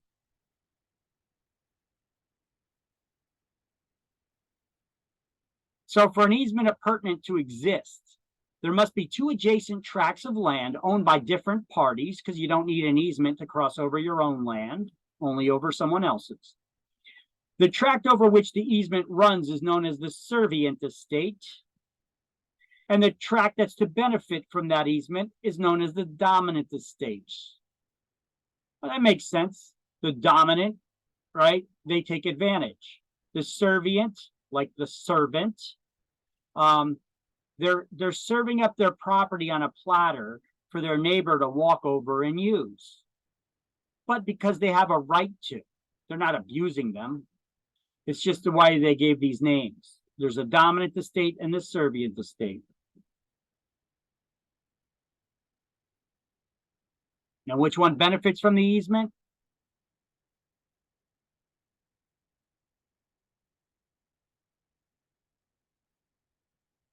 It's the dominant estate.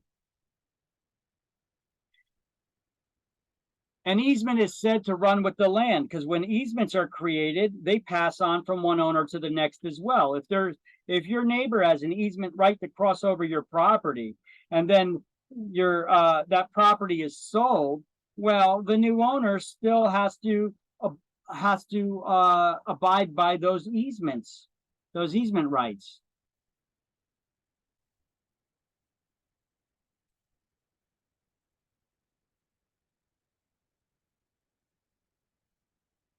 Now, if you turn to page 110, this is on page 110, right underneath the picture on that page. For an easement appurtenant to exist, there must be two adjacent tracts of land. Okay, you guys got that?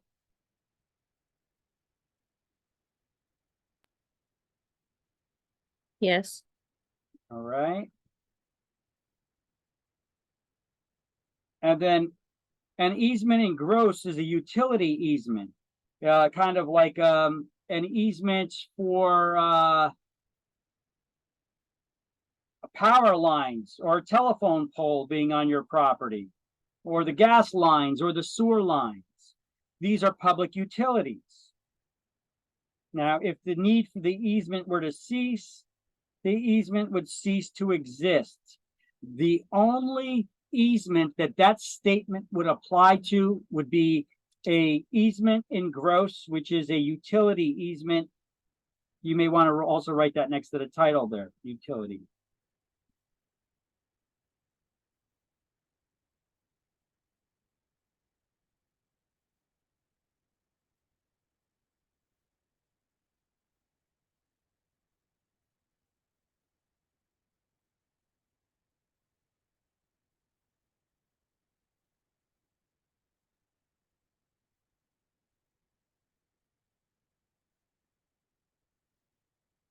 Then we have easements can either be appurtenant or engross. Those are the two types of easements. We just learned that an easement appurtenant has two adjacent parcel property owners, and one has the right to cross over the other's property for one reason or another.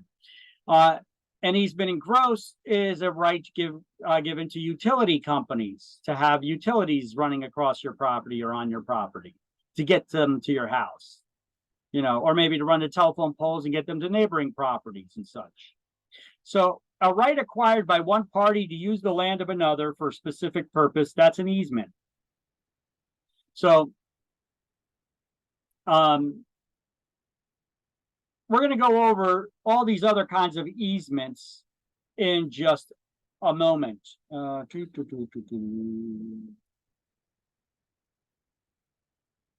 A right of easements are appurtenant or engross. Easement is a right acquired by one party to use land of another for a specific purpose. We're about to go over in more detail. Easement appurtenance, easement by necessity, easement by prescription, easement in gross, party wall easement agreements, how to create an easement, and how to terminate an easement.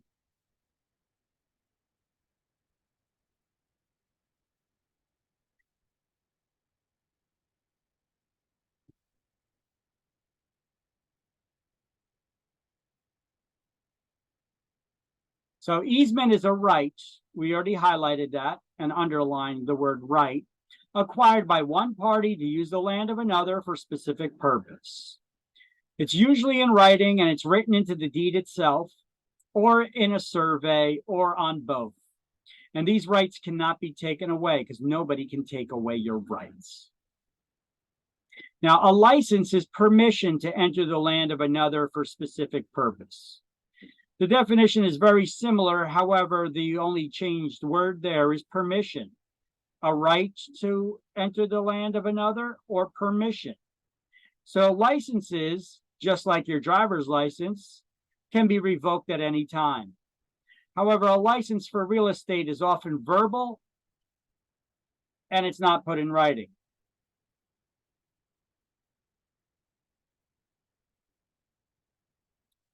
For example, hi neighbor, feel free to come over and use my pool in my yard anytime you want. If I'm not at home, it's all right. You can hop in the pool anytime you like. I just gave you a license for a specific purpose to enter my property. Come over and use the pool anytime you like. Now we get into an argument. I don't want you on my damn property anymore. I just revoked your license. It's as simple as that. Nothing in writing. It's just the statement. That's what a license is. That's an example of a license. You know, easement is a right that you're given, and easements are written into the deed. They're written into the survey. There is a public record. It is in the public records. Whereas my license giving you permission to use my pool isn't. I'm just being a hospitable neighbor. You ended up being a jerk off, so I revoked your license, and now you can't come on my property and use my pool no more. Okay, it's as simple as that.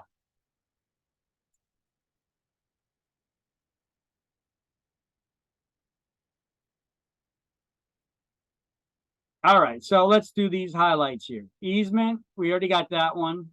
Now let's do this one on page 112 about the license. We're skipping ahead. We're going to come back to page 111 in a moment. But let's just skip ahead momentarily and go over and highlight the license stuff. And right, can be revoked next to the title there.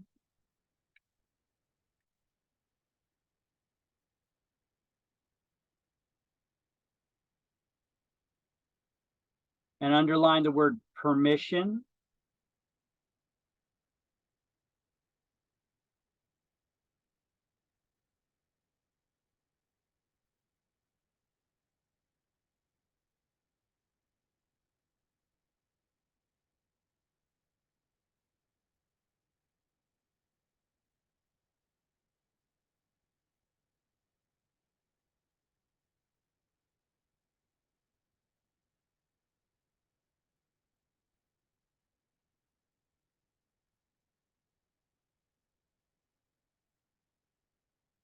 So an easement is a right acquired by one party to use the land of another for a particular purpose. And easements run with the land. That means it passes on to the next owner with the change of the ownership. A party could also have an easement right in the air above the land, or a subsurface easement right to what's beneath it or in it, like the mineral rights. The holder of an easement only has rights, not an estate or ownership interest in the land over which that easement exists. So easements fall into two categories. They may be either appurtenant or in gross. So an easement is said to run with the land.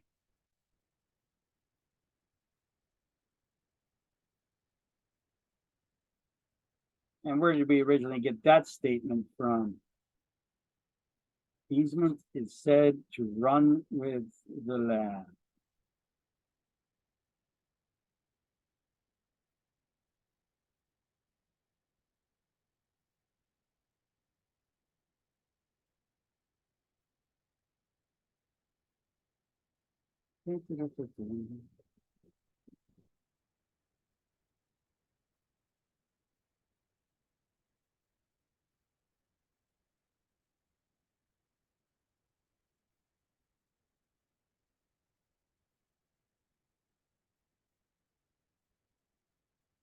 Hmm.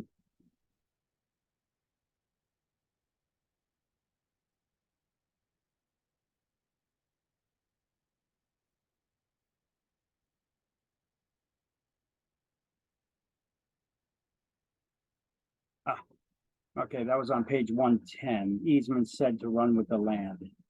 That's the second paragraph, the first line on 110. Actually, we should have had that highlighted too. Actually, I think we did, right? Runs with the land. You guys get that on 110? Yes. Okay. I missed it on mine. That's why. I just want to make sure you got it. Okay. So here's that picture on 110. We're back to 110 now.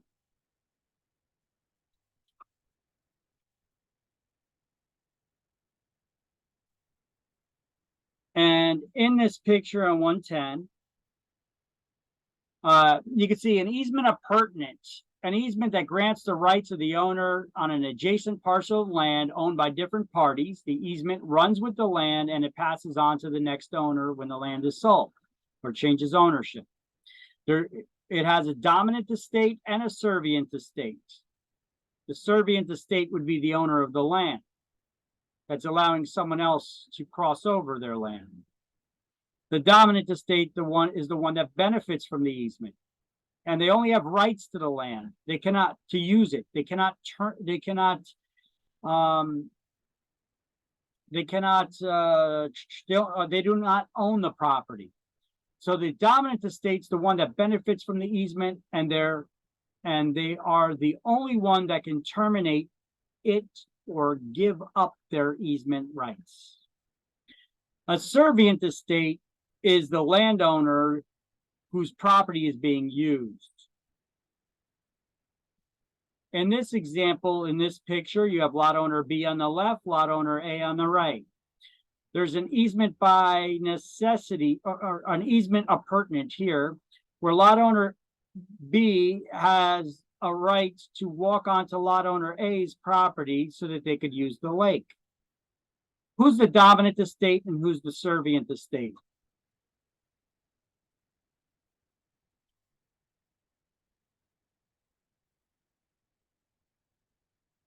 Who's the dominant and who's the servient in that example?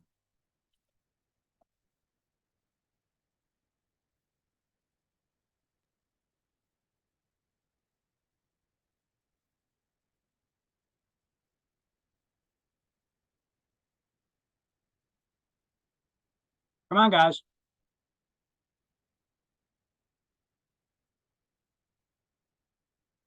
Lot owner B is walking onto lot owner A's property to use the lake.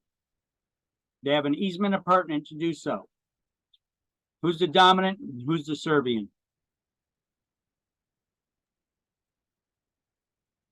Lot B is the dominant estate and lot A is the servient estate. Yeah, because it's lot A's property that's being walked on, so they're the servient. And lot B owner, he's benefiting from that easement. He's getting to use the lake. So he's the dominant one. It's not that difficult. Now, an easement in gross is the utility easement. We could see the power lines here or telephone poles or whatever that is going across multiple properties. This is an easement right. These landowners, at some point in time, that easement right was created. And so the landowners can't do nothing to stop them from using their land once they have the right to be on it. But if that need were to cease, then that easement would automatically cease to exist if they didn't need those power lines running there anymore, or having those telephone poles there or what have you. Then that need would no longer be, then the easement would cease to exist.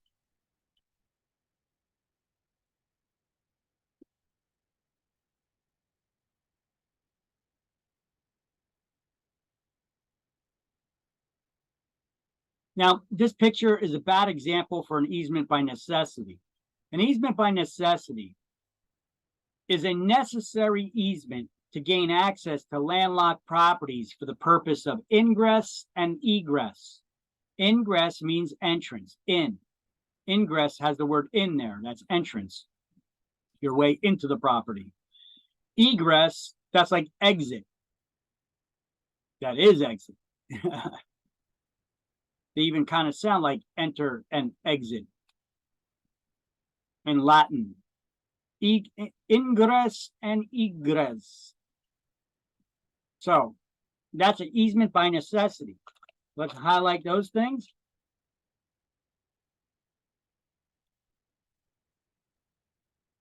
That's on page 110 to highlight.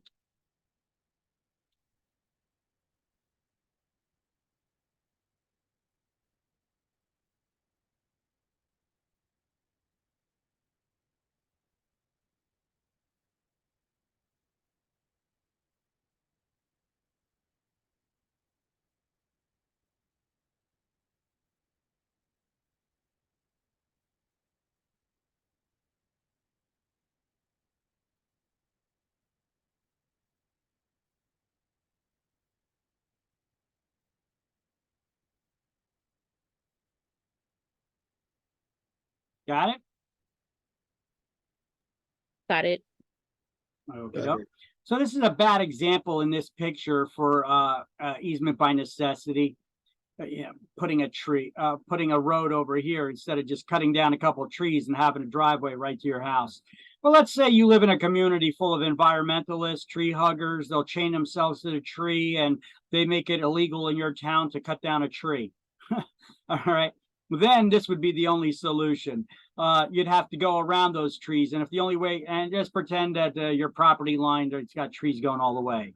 So you would have to put that driveway on your neighbor's property to get to yours instead of, I don't know why they wouldn't just do it over here, but you know, so this is a bad image for example for that, but they're trying to put all these different types of easements in one picture. So that's not a good example. Moving on. This would be a better example of an easement by necessity. You have lot owner A, this is their property, and lot owner B, who's completely surrounded by lot owner A's property. Huh. So, lot owner B needs an easement by necessity. It's necessary for them to get to their property. What are they going to do? Jump onto their property with their car? They're going to have some kind of driveway or roadway to drive over lot owner A's property to get to theirs. Now, can lot owner B just park their car in that driveway and leave it there?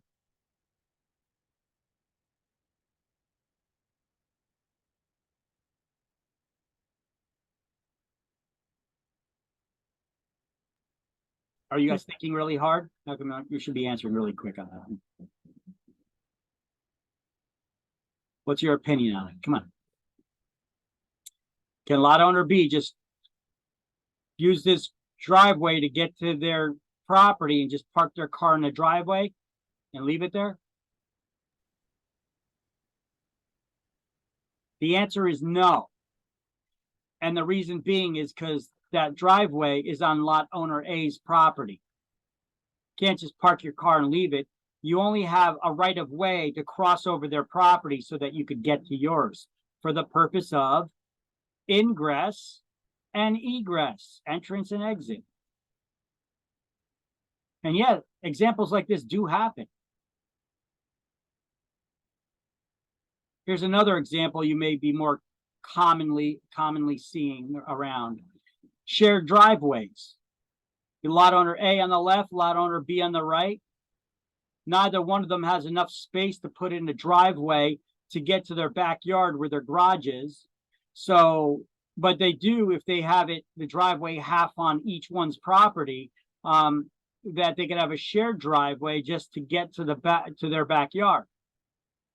Now, this does require having good neighbors, friendly neighbors that get along, because otherwise, the first time somebody parks their car there to bring in the groceries instead of pulling all the way in the back and then walking them in, and then they fall asleep on the couch and they leave their car parked in the driveway, the other neighbor's getting all pissed off about it and bent out of shape, that could create problems. So you should not park your car and leave it here because it'll be half on your neighbor's property.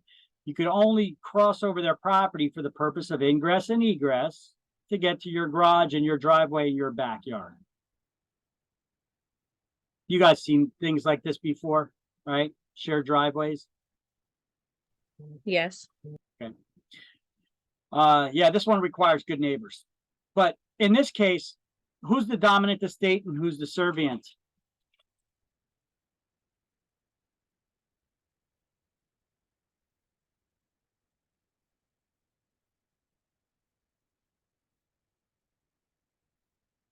They're both dominant and servient at the same time, because it's crossing over half of each person's property. Nobody can claim this driveway is theirs and that they're giving the neighbor permission to be on it. No one individual, because that driveway's on both their properties.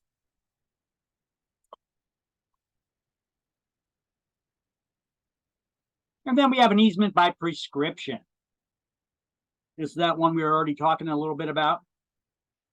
Where you could claim ownership of someone's property if you used it out in the open, hostile, adverse to the owner's title without their permission for a period of time as prescribed by law. Now, this one's a little bit harder to get.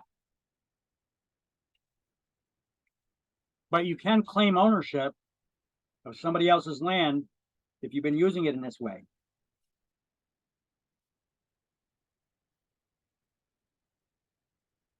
Let's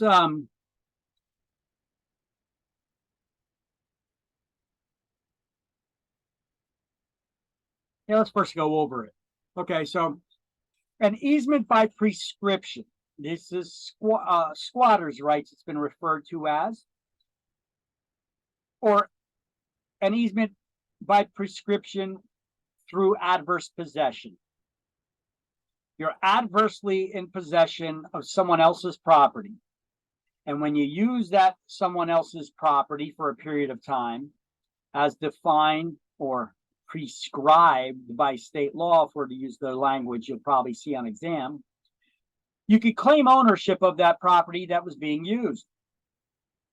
Now, to perfect such an easement, by prescription, it requires a court action. You don't just automatically become the owner of the property because you've been using it. You have to take the owner to court to claim that ownership. And it's called a suit for adverse possession, or some may refer to it as a suit to quiet title, to get a judge to render a decision as to who the owner is, to stop any rumblings, thus the quiet title part, to claim that ownership of the land.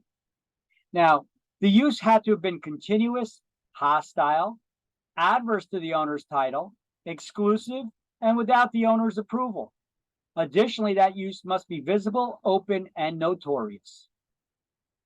The prescriptive period in New Jersey is 30 years for improved lands or 60 years for unimproved lands. It requires, that's required in order for you to even make the claim. So this law will be changed at some time in the future to 20 years, the common law period. But until then, for exams, 30 years for improved lands, 60 years for unimproved woodlands. And through the process of tacking, successors in interest can add one person's time onto that of another. They're tacking their time onto yours to combine them to reach that prescriptive period of time. So one adverse possessor that's only been there for 15 years can tack on the time of another adverse possessor that's been there for at least 15 years, combining them to reach the 30-year prescriptive period. Now, a landowner can prevent an easement by prescription from occurring by taking action against any adverse possessors to remove them from that property. They could cut off their access. This stops the continuous use and resets the time clock, like I did with my neighbor by giving them that letter. Give them permission. I did that in my letter as well. I said you can be on the property. You could have that fence there for another 2 weeks or such time that's reasonable to remove that fence and replace it. Then after that, you need to put the fence where it belongs on your property. So you could give them permission. That resets the time clock as well. An easement by prescription cannot be claimed against publicly owned land.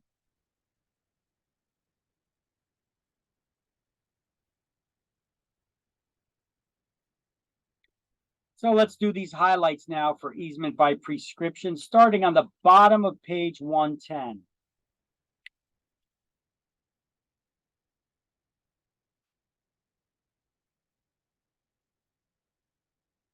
Now, if you want, next to the title, I'll give you that cross reference of page 373, where we went to in chapter 20 before, and we read the same easement by prescription stuff earlier today, where this was mentioned in chapter 20. So you can right there, also see chapter 20.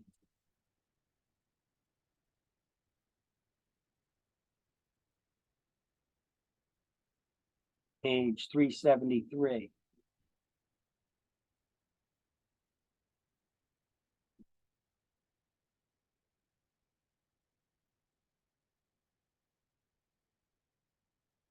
And let's highlight everything here at the bottom of page 110, where we could see what the requirements are in order to make an adverse possession claim.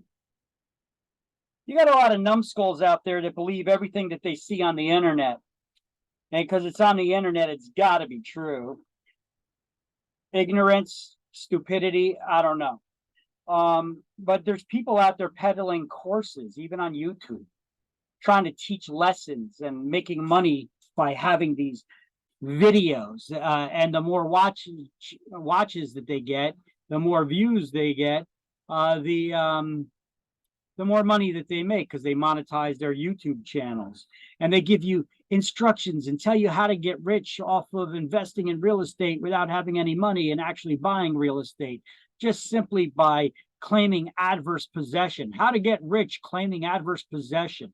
Look it up on YouTube. You'll find plenty of videos like this. Do not listen to or follow the advice of these people. It will land you in jail. I've reported several of them to YouTube that what they're doing is giving illegal advice. They're giving advice to people to break the law. And ignorant people would follow this stuff, and they do, and they get in trouble for it. So on the next page, 111, we'll make these little notations here and do the highlights as well. Let's see. An owner can halt the process specifically by cutting off that continuous use.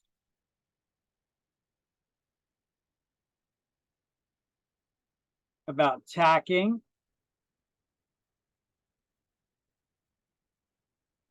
That you didn't have to be there for the full time period.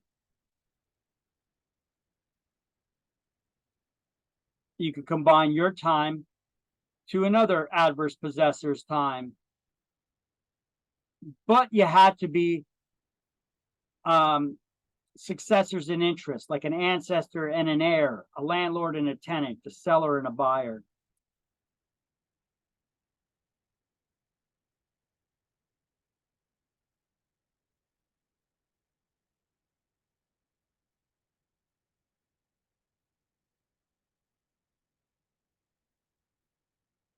So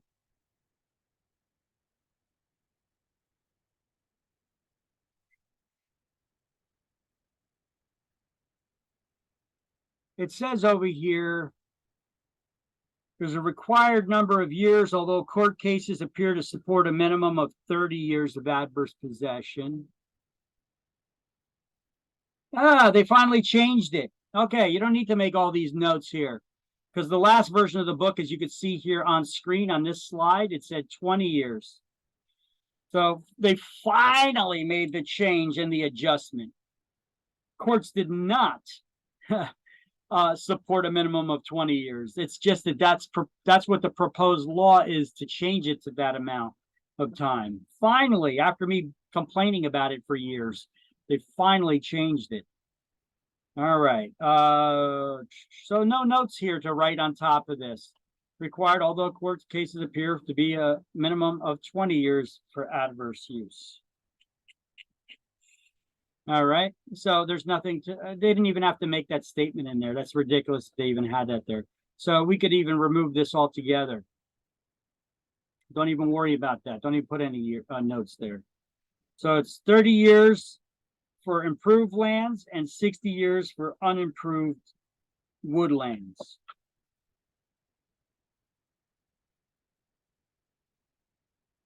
And all that stuff about easement by prescription was on page 373. See, they used to, this is the first major change that I see that they did in this version of the book. Instead of having this whole description about what easement by prescription is and how to claim it. Oh no, this is it here. Easement by prescription. This was on the previous page, and then they go on with all this. Okay, now that's okay. And then we also had the notation that also see chapter 20. Here, I'll actually write that in there. Actually see chapter 20. I'm gonna have to do a screenshot of my book and put it together to fix this slide. So you know what? I'll just change it on mine. But next to the title, easement by prescription, right? Also see chapter 20, page 373.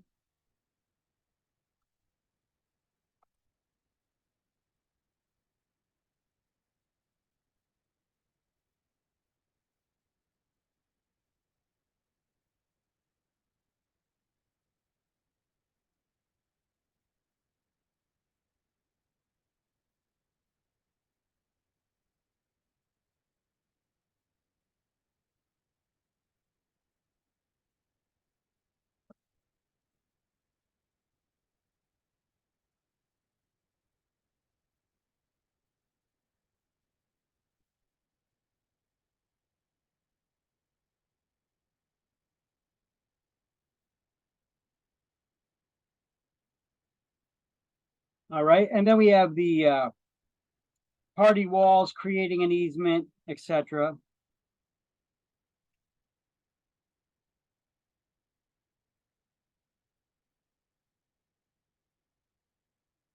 All right, so you guys got all these highlights here. And the only thing, let's see, to write, do we have anything to write in here through tacking? Yeah, suit for adverse possession / quiet title. We would write that at the end of that paragraph.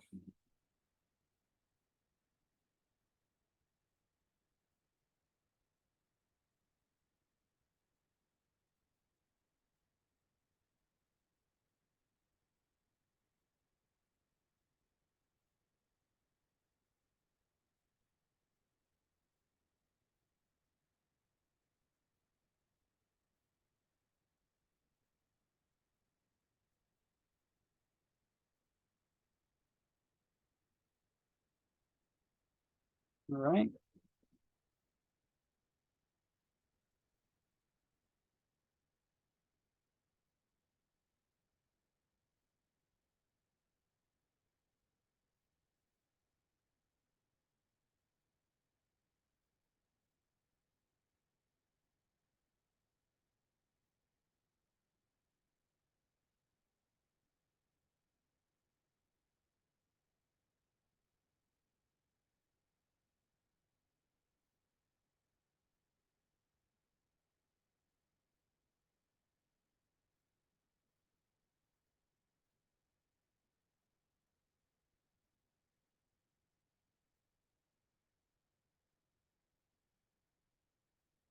Let me know when you guys get all that.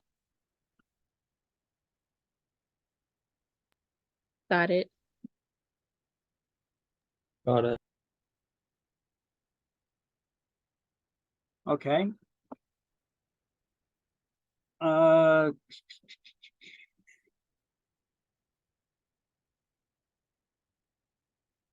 this was from chapter 20, page 373. I'm going to update these slides and the screenshots on this. Just going to make a note really quick about what slide numbers these are so that I can update them. This is chapter 6. Okay, slide 42. 42 and 43.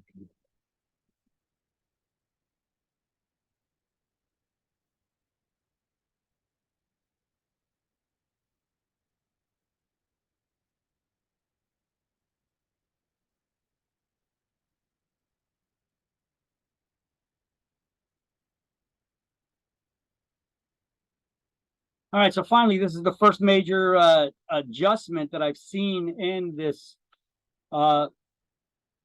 latest version book, and it has to deal with the easements by prescription through adverse possession, which is good.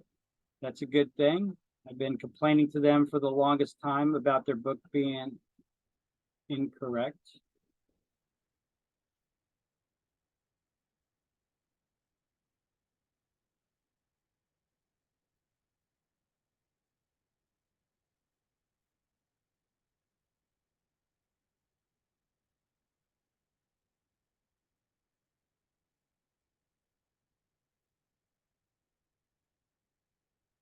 So when land is given to an individual, when publicly owned land is given to an individual, it's done by public grant. They grant that ownership of the land to the private party.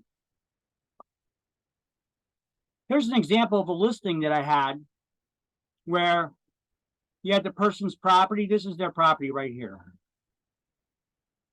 But they were actually using all this.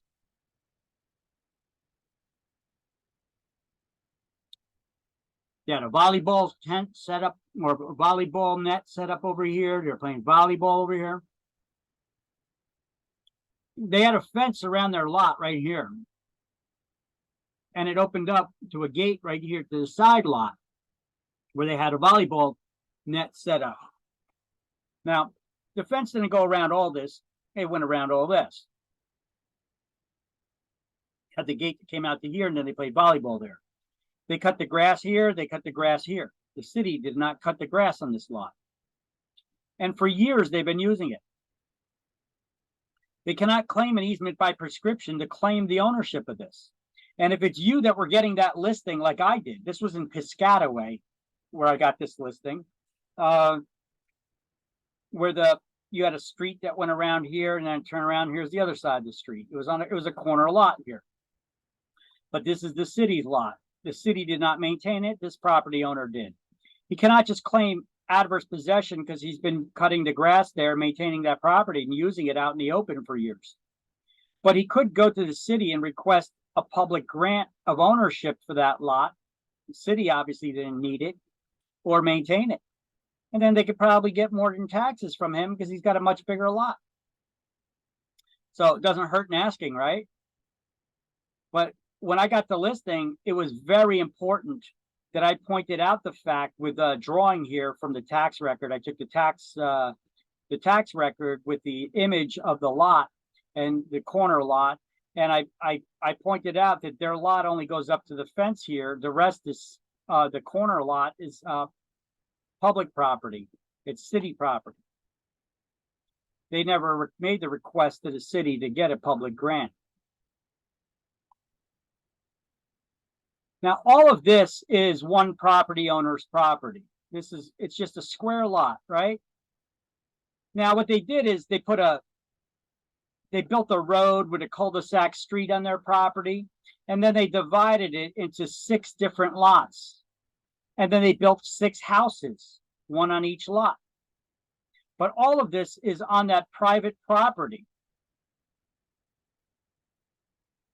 Now, as he sells off the houses, the 6 houses he built on his property. Does he keep the street private and then be responsible for shoveling snow and fixing the road when it falls apart? Keeping the legal liability if somebody falls in the street or gets into an accident, he gets sued? Or should he dedicate that land to the city and it'll become a city lot?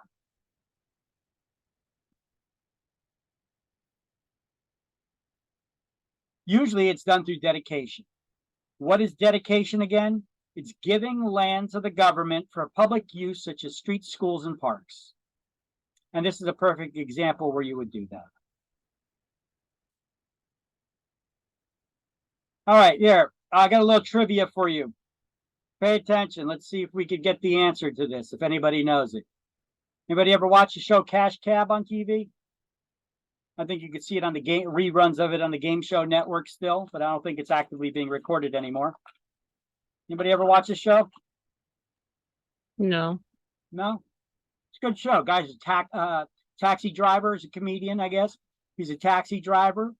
And he came up with the idea of getting sponsors so he could give cash prizes. He'd record people who get into his taxi cab, surprise them, let them know they're on a game show in a taxi. They'd have to answer questions and they could start earning money on the ride. 3 strikes, 3 wrong answers, they're out. He stops, pulls over wherever they are, and kicks them out of the cab, and they win nothing. That was the premise of the game show called Cash Cab. You can still see the reruns of it on the Game Show Network. Anyway, let's see if you guys can get the answer to this question. What term for a Hold on, let me jack up the volume a bit. It's very quiet.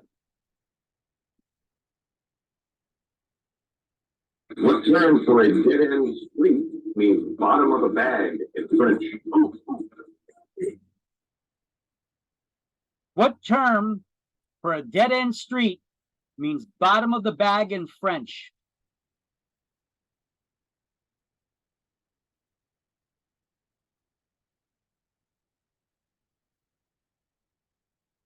What term for a dead-end street means bottom of a bag in French?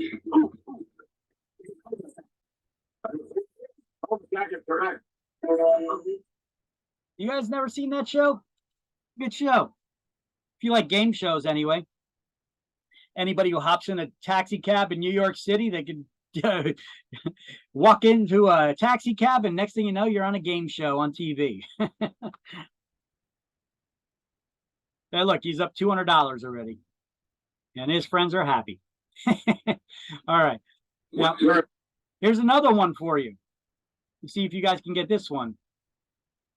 This next question is worth $50 each. What Chinese facial philosophy determines science of living? I know it's a little bit difficult for you guys to maybe even hear that. So I'm going to play it again and then I'll repeat the question. The next question is worth $50 each. What Chinese facial philosophy determines science for living and becoming? What Chinese spatial philosophy is used to determine sites for graves and house design? Anybody? Anybody? Anybody?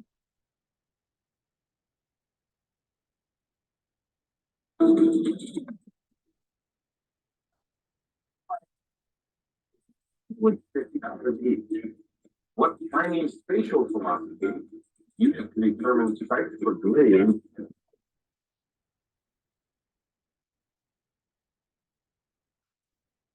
That is correct. She said feng shui, and that was the correct answer.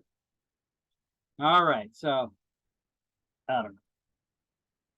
Maybe you guys would get kicked out of the cab because there are time limits on your answers and you need to give some kind of an answer. All right.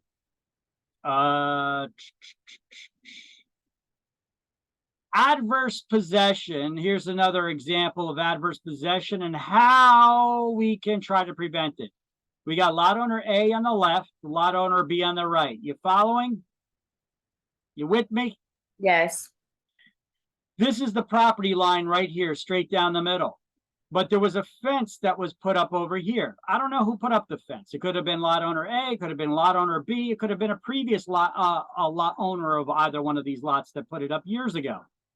Either way, there's a fence up here. That fence was there for at least 30 years already. How could lot owner B prevent lot owner A from claiming ownership of this land on his property? Because that fence was there and he's been using it up to the fence. One, he could take A to court, getting them to remove the fence or to move it up to here, or simply to stop it coming on his property. Two, he could give permission for lot owner A to use the property. Or three, he could cut off access by putting a fence up where it belongs, right on the property line, thus resetting the time clock. And if this is A's fence, he could get A to remove that fence. Or if it was B's fence, he could remove it and just put it where it belongs. Because sometimes, how did that fence get there? Listen, sometimes you get B was just being a good neighbor and he put his fence inside the property line to make sure he doesn't extend it over, you know? And then A took advantage of that and started using it. Who knows? Either way, these are the three ways to prevent somebody from gaining an easement by prescription. Because even though that fence was already there for at least 30 years, lot owner A never took B to court to claim ownership. And because he didn't do that yet, you're not automatically the owner of that property. So B can take them to court, get them to remove the fence. They could give them permission, or they could cut off access, or do all the above. All right, this is just a video of an attorney that explains adverse possession and how people get it through court, and how she uses legal cases from more than 100 years ago to establish adverse possession and or to protect somebody from it. And that it's not clear cut and easy to figure out and gain ownership of somebody's property simply because you've been using it for a period of time. And how the law does not specifically state that the required things, you know, that it has to be adverse, hostile to the owner's property, exclusive, without their permission, and being used for a prescribed period of time. A lot of those words aren't even used in the statutes. But she explains the legal process that the attorneys go through when establishing these cases. So the audio on this one, once again, is not that great, but I'll try to maintain it good for you guys to hear it. For an attorney or for just a property owner, I think a lot of times people don't even realize that this body of law exists. Maybe when you own your first home or you get your first survey, you start to realize how important boundaries can be. My name is Jessica Streska. I'm an attorney at Wheeler, Van Sickle, and Anderson. That's here in Madison, Wisconsin. The concept of adverse possession is that, well, first we start, everyone has a deed to their property. There's a legal description, there's a boundary, whether it's a... Can you guys hear this, or is it quiet, or can you hear it? I'm not sure what the speaker's picking up, for what the microphone's picking up. I can hear it a little bit. Okay. lot or something else, you know, specific distances, and that's your boundary. That, as everyone knows, it's hard to figure out where those are, and a lot of times actual occupation on the ground doesn't necessarily match where their boundary is. You know, sometimes it's a matter of a few inches, but sometimes it gets to be, you know, we're talking feet, acres, a whole 40-acre parcel sometimes. And it turns out that if you occupy and use an area of property for long enough and treat it as your own property, the doctrine of adverse possession makes that your property by law. It's more complicated exactly how that applies, but that's the basic concept. Over time, property can become yours even if you don't have a deed that describes it. Adverse possession comes up most often for a typical property owner with a fence. That's really the classic example, and that has been for as long as we've had, you know, real property and the law of adverse possession. Someone will construct a fence, and even if they get a survey to tell them exactly where the property line is, they might construct their fence a foot inside their property. They want to make sure they can stay on the other side, for example, or a foot on the other side. Sometimes it's a greater distance. And over time, they forget. Or maybe they didn't know where the exact boundary was in the first place, and that fence might become the boundary by operation of adverse possession. Same thing goes with lines of trees and hedges. Maybe people might place a shed on the neighbor's property. And that's in a city lot. The same thing though can happen with pasturing cattle or with fences for property. When a client or a potential new client comes to me and they think they have a boundary dispute or maybe an adverse possession situation, to start, I think the easiest way to think about it is you have to ask the basic questions: the who, what, when, where, why, and how. Now, the who is really important. Who are the parties involved? With adverse possession, it's not going to just be the current property owner necessarily. Do you have a governmental entity who owned that property 20 years ago? So what sort of property is involved? Is it hunting property, a city lot? Those are important things to know about property and deciding if you have adverse possession. When? Are we talking 20 years of adverse possession? Was it occupied between 1930, 1950? What time period?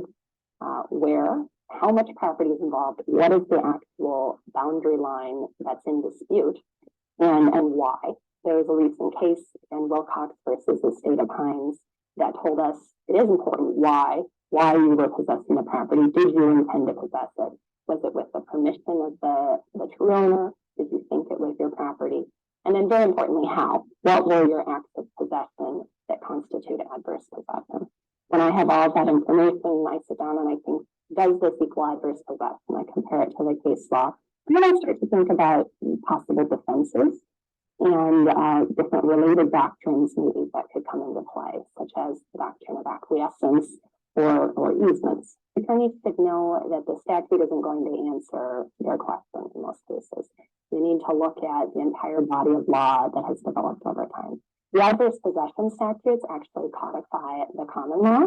And so there are different elements even in these cases than ours are listed even in the statute. So the elements of adverse possession are continuous, exclusive, open and notorious, and hostile possession, whereas there's no reference of most of those terms in the statutes themselves. Attorneys also need to know that you shouldn't just look at either the first case or even the last case.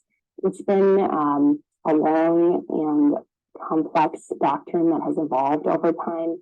And a good place to start is probably the latest case, but there are plenty of cases from over 100 years ago that I still reference and that are still relevant good law that you will need to be aware of.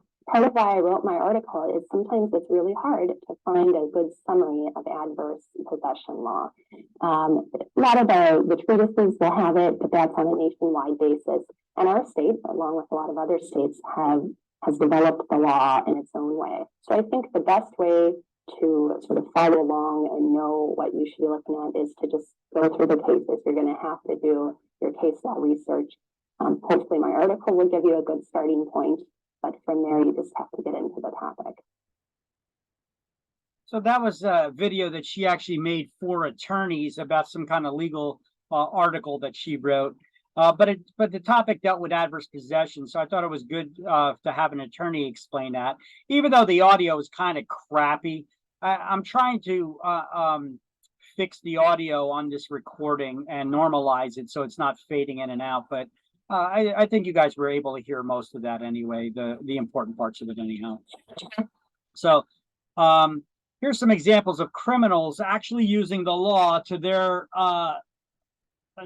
advantage because they heard it on the internet or what have you. They try to claim adverse possession. A bit more bizarre business story. We're going to talk about the headlines about the young man moved into a $2.5 million mansion near Miami without paying a dime. We first told you about this story Friday morning, but we're now learning that this has become a national trend, and some of the people doing it are even connected to an anti-government group the FBI classifies as domestic terrorists. Boca Raton, one of the poshest zip codes in Florida, is abuzz this morning over what is happening inside this $2.5 million, 7,500 square foot waterside mansion. The bank foreclosed a couple of years ago, but now a 23-year-old named Andre Barbosa has simply moved in. Nobody's happy. We all spent a lot of money to live on this too. Barbosa is using an obscure legal concept on the books in every state called adverse possession, which says if you live in an empty home for a certain amount of time, it's yours. Adverse possession is being attempted all over America. Susan Weidman took over a series of homes in the Atlanta area. I filed adverse possession back in February as Susan Weidman at the DeKalb courthouse. So I'm not just, transient status here. This $3.3 million house near Raleigh, complete with an elevator, got caught up in this whole mess when Sean Pendergraft claimed he owned the house. Not a scam. Everything he's doing is lawful. There have always been squatters, but the housing crisis has put the phenomenon on steroids. Some of the people using adverse possession are connected to a sometimes violent anti-government movement known as sovereign citizens, who believe U.S. laws do not apply to them. If you guys ever watch Cops or Live PD on TV, every now and then, some states have these guys, these clowns in them more than others, where they call themselves sovereign citizens. They say that because they're sovereign individuals, they're not part of any country, so therefore the United States laws don't apply to them, and policing and judges, because they don't recognize the courts, and by simply saying that, they think that the laws don't apply to them and they can do whatever the hell they want. I've seen episodes of Cops where these guys would get pulled over by the police, and they ask for a driver's license, and the guy says he doesn't have it or doesn't have one, and the cop's like, "Oh, okay, you don't have it on you." He's like, "Wait a minute, do you have one?" And they're like, "No." And so, well, what makes you think that you could drive without a license? He said. Then they go, "Well, I'm not driving, I'm traveling." They call themselves travelers. So I wasn't driving, I was traveling. And they think this little nonsense is going to work, and they always end up getting arrested. Officer walks up to someone who is claiming a house now belongs to him without any basis at all, is handed a big sheet of documents which are incomprehensible, and I think very often the officers ultimately feel that they're forced to go back to headquarters and try and figure out what's going on before they can actually toss someone in the slammer. Now, it's not the cop's job to try to interpret the law or figure the laws out. The cop's job is to enforce the laws. It's not to create laws. It's not to render decisions in case law. Often you see, like if you watch Cops or Live PD, the cops end up telling people, well, this is a domestic issue. You actually have to take them to court to get a judge to order them out. And then once you get that order, then you could contact us and we'll enforce that order. But it's not our job as police to do that. There's nothing we can do about that. So that's same thing right here. I met a young sovereign named Robert Peterson who moved into his foreclosed home in Idaho. They're the enemy. They're the enemy of anybody. I don't know why they keep showing guns and stuff. They find one whack job that's got a bunch of guns and stuff, and they're making that as part of the story. Who wants to live free. One expert on sovereigns found evidence to suggest that Andre Barbosa, in that mansion in Boca Raton, is connected to a sovereign group called Divine Province, based on the language Barbosa used to justify moving into the mansion and the fact that his name is on the group's website. Before you get any ideas about trying to use adverse possession, consider that the sheriffs forced Robert Peterson out of this house, and remember Susan Weidman, arrested for racketeering, and Sean Pendergraft, also arrested for obtaining property by false pretense. All the legal arguments he may make or the documents he may file will all end up leading to the same conclusion. And that is that he gets kicked out because he has no legal right to be there. As for Andre Barbosa, he may be running out of time in that mansion in Boca. Bank of America has now filed a claim in court claiming it is the rightful owner of the home. It's so crazy that they're arguing that the law's on their side. They are, and they're kind of 1/3 right. All right. See, the thing is, you could always use the law and manipulate it to buy some time and such, but these people would never gain ownership of the property. Not unless they were on it for the prescribed period of time that's prescribed by law. In New Jersey, that would be 30 years. Some of these cases in Florida only has a 7-year adverse possession requirement, but he would have to be living in that property for 7 years before he could win an adverse possession claim.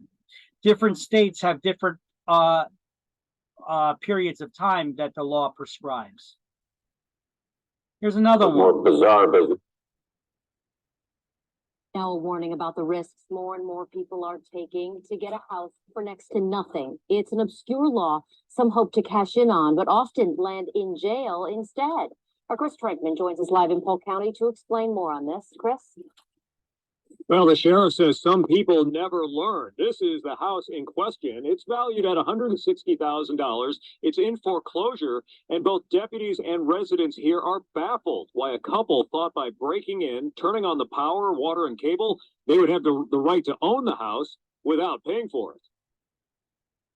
With the homes being vacant, it just takes neighbors in the neighborhood having their eyes and ears open. Danny Rodriguez says residents along Echo Lane noticed a locksmith changing the locks and moving trucks unloading furniture into this vacant house. As the Homeowners Association president, familiar with his neighbors, Rodriguez suspected a scam. I knew a little bit about adverse possession just from doing some research saying you need to be in the home for 7 years. And I knew they weren't here for 7 years. Adverse possession is a Florida law from the 1800s that applies to unoccupied farmland.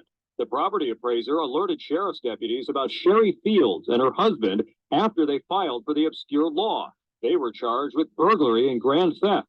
Meanwhile, Sherry Fields is a teacher at Fort Meade High School. Come on, girl. You know, you got a college education. You should know better than that. But anyway, we gave her a field trip to the county jail. Sheriff Grady Judd says more people are learning about adverse possession from websites online, mistakenly thinking they can use the law to take over an unoccupied house for free. Of course, we all know if it's on the internet, it's got to be true. Well, what they didn't see on the internet was my Facebook page that says, "We will put you in jail." You know, we work hard for our homes and what we have, and it's not fair for someone to just come in and take somebody's possession like that. And the sheriff says the school teacher and her husband are going on another field trip, this time for a crash course on Florida law. They'll be in the courtroom tomorrow. We're live in Polk County. Chris Trankman, ABC Action News. That's so ridiculous, isn't it? Now a warning about There's another one. Caught in the act, how one woman stopped a group of squatters from moving into a vacant home she owned. All right, now this one's a little bit different. There's a little bit of a different spin to this one. And this is kind of crazy as well, but some states, New Jersey being one of them, creates a lot of laws to protect the renters rather than the owners, at least when it comes to residential real estate. This particular example is in California, but New Jersey often follows California. California makes the wacky laws as the testing ground to see how they fly and if they could get past and what the reactions are. And then New Jersey would often pass their own law similar in nature. And the thing is, you know, we're both liberal states here, and what happens though is that sometimes these laws that they put into place that are trying to protect the renters, you know, laws are often written in black and white. There's no in between and common sense involved. And California is kind of really extremist when they come to their laws that they've been making in years gone by and currently. And if New Jersey adopts these kinds of laws, you know, it's not good for the landlord, but it's meant for protections for the tenant. And they say, well, that's okay. You know, if it's meant to protect the tenant, that's better. And it's okay, even if a couple of landlords get screwed over. You know, that's the train of thought and the thought train that they give. And it's crazy. If you're the homeowner and you're owning a property, that somebody can just turn in and do this, because criminals often are, not often, but there are a lot of criminals out there that are pretty smart. and smart enough to educate them on things on how they can game the system and scam the system. And if they put that energy to actually something productive, they'd probably be wealthy, well-off people. But often these people are just are using it to no good. And here's an example. Good evening, I'm Jackie Park. I'm sorry, Carlos, 23, this is Mark Christian is live tonight from a home in Arizona where those squatters were trying to pick up residents. Mark? Well, guys, if you think that someone is living in a home illegally, it could be a simple case to get them out. The squatters move under the radar to try to move in very fast, and in some cases even changing the lock so they can move in before the owner finds out. I saw like about 20 people at my property trying to move in as fast as they could. After her previous tenant moved out, the home had only been vacant for 10 days. Unfortunately, some of these squatters have gotten pretty sophisticated. Rena Chanty was getting her home ready to put it up for rent when a neighbor called to tell her someone was trying to move in. The squatters were moving in a refrigerator, a washer and dryer. Basically everything a house needs. They were even putting up their decoration pieces, and they had changed the locks. When deputies arrived, the squatters were still in the process of moving in. Though not commenting on this specific case, Ray Pruitt with the Sheriff Department says the squatters can take refuge under the California tenant law, and they've even been known to falsify rental agreements. Once they're in that property, in some cases, it's very hard to get them out of that property without legally evicting them. In cases like this, law enforcement's hands are tied because if the squatter presents what appears to be a legal agreement, it comes down to he said, she said. Sometimes we can't determine if the squatter's in the home legally or not. They know the system and they know how to play the system. Fortunately for Chandy, the squatters did not get that far and could not provide any documents to law enforcement. At that moment, the cops told me it was my word against their word, and I had to prove that I owned the property, which I had the paperwork on me. Thank goodness. So right now, Chandy is checking her house daily till she can officially get it rented. In the meantime, she's asking her neighbors to keep a watchful eye until that place gets rented. Back to you, Jackie. Isn't that crazy? What if she was on vacation or something, you know? Somebody just breaks into your house, changes the locks and moves in and claims that they have the lawful right to be there because you're renting to them. And then you can't get them out unless you take them to court to evict them. Not easy. Yeah, we have boundary line property disputes too that could get pretty wacky and insane. Here, let me show you one of those.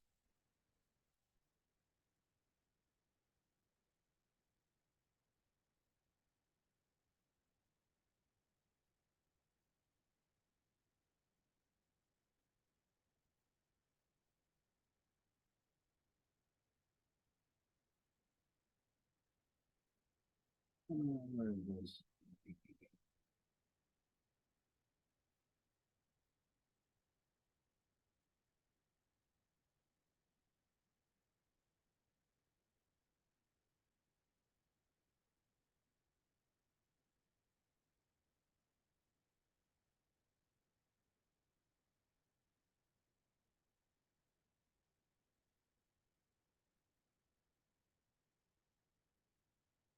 Boundary line disputes.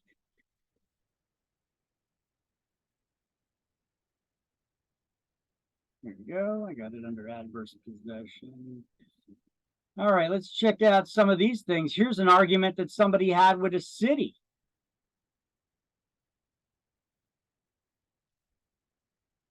Give it a second to open.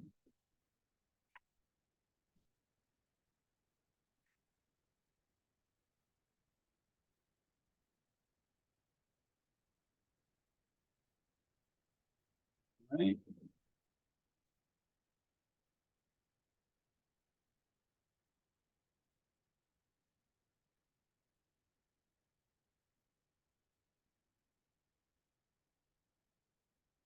Any day now it'll open.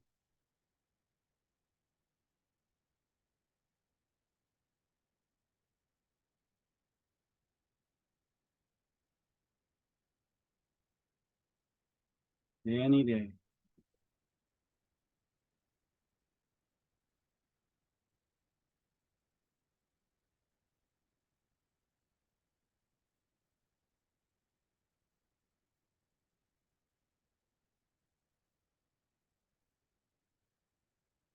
Try that again. The taxpayer, that ought to be criminal. Some of your local leaders thought this was a good idea. Heard of the Ruggles? All right, let me see. I don't know if you guys can see that, so let me rewind that really quick here. Me as a taxpayer, that ought to be criminal. Some of your local leaders thought this was a good idea. You see what happened here is the city didn't bother. There was no fence here before. So you got a farmer's land in the city's property. The city put up a building, a shed, a storage building to park vehicles in without first checking where the property line was. And it was half on the property line or partially on the farmer's property. So the farmer complained about it. They put up a fence where it belongs and just cut the property in half and left part of the building. The Ruggles Township building ended up sitting just over the line on a farmer's land. That turned into a property dispute. So the township cut the building, leaving part of it standing on both sides of the property. Oh yeah, township officials also put up a fence between the two pieces. They were going to. So I don't want to get into the details of this because then the farmer was trying to make money off of this by forcing them to buy that part of his land so that he could get some. So I'm not going to get into all of that. Some kind of lawsuit or something getting on there seems a little wonky. But either way, how property lines issues always come up. Here's another one in Florida where a realtor was involved in it because she lives in the neighborhood. She got the listing or wanted the listing. She's unable to sell the property for a listing she should have never taken to begin with because of the problems with the property. And then she's standing in the way of the of the property owner trying to fix the problem because I guess sour grapes. She's mad because she wasn't able to initially sell it because he was enforcing his property line. This is a wild story. Can you guys see this video now? With this the guy in the suit and the pool over here? Yes. Check this one out. This is in Florida too, but these disputes happen everywhere. From Orlando, there are big questions tonight about what is going to happen to this house in Waveview Park now that a boundary dispute has reached a whole new level. Check out this new fence. It splits a pool in two. Channel 9 Shannon Butler is live there in downtown Orlando. It's just south of downtown. And Shannon, this fence has neighbors scratching their heads and wondering what will happen next year. Yeah, if you walk down the street here in Waveview Park, it looks normal, right? There's a house on this lot. There's no house on this lot. But if you look behind the bushes here, you can see the guy without a house has put a fence on the guy with a house, making it clear where the property lines stand. Now, why would somebody build a house that far over the property line? Half the garage and the pool is on his neighbor's property. And the city had to approve this construction, so somebody screwed up. everybody is asking, what's this guy do now? This home along Harding Street sat vacant for years, all because of a boundary dispute. The MLS listing says, quote, the pool and the garage are partially on the adjacent parcel and not included in the sale. Huh? It's such a mess that realtors don't even want to touch it. This realtor posting about it saying, quote, my job as a realtor is to help people buy and sell properties. Sometimes my job is to help people not to buy. So the house wasn't sold at an auction. Now what was a dispute has been taken one step further. The owner of this lot seemed to have put up a fence right through the pool of the other guy's lot, splitting the garage and that pool in half. That's where we stand now. We have a brand new owner of this house, and this is how they choose to make their statement to the new owner. She's the realtor involved that took that listing, where even the news lady was like, huh? And other realtors are like, sometimes my job's telling people not to buy the house. This was her listing, even though she doesn't allude to it right here, because she also lives across the street. So she's giving this guy problems when because he's trying to get a permit now. He says, listen, I'll take that fence off and stop my claim of the property ownership being all the way over there. But I'm enforcing it because the city's not allowing me to build a house on my vacant lot, saying that my lot is too small now. But my lot was big enough if I went right up to the property line. but both the old owner as well as the city approved this. Well, now I'm stuck with a property that the city won't allow me to build on. Well, then screw that. I'm going to enforce my my property rights and have my all the way up to my my property line, unless the city agrees to give me a variance. And this realtor, I guess she was never able to sell the property. It ended up going to foreclosure. Sour grapes on her side now. She sounds bitter already, as you could tell. She doesn't want to let him, you know, get that variance. Because when you get a variance, which is a permit to vary from the current zoning laws, like getting permission from the city to build on a smaller lot than normally allowed, well, you would also need to get permission from the local neighbors that they're okay with it. And she's causing an issue here, as you could see. Let me back it up just a bit. And this is how they choose to make their statement to the new owner.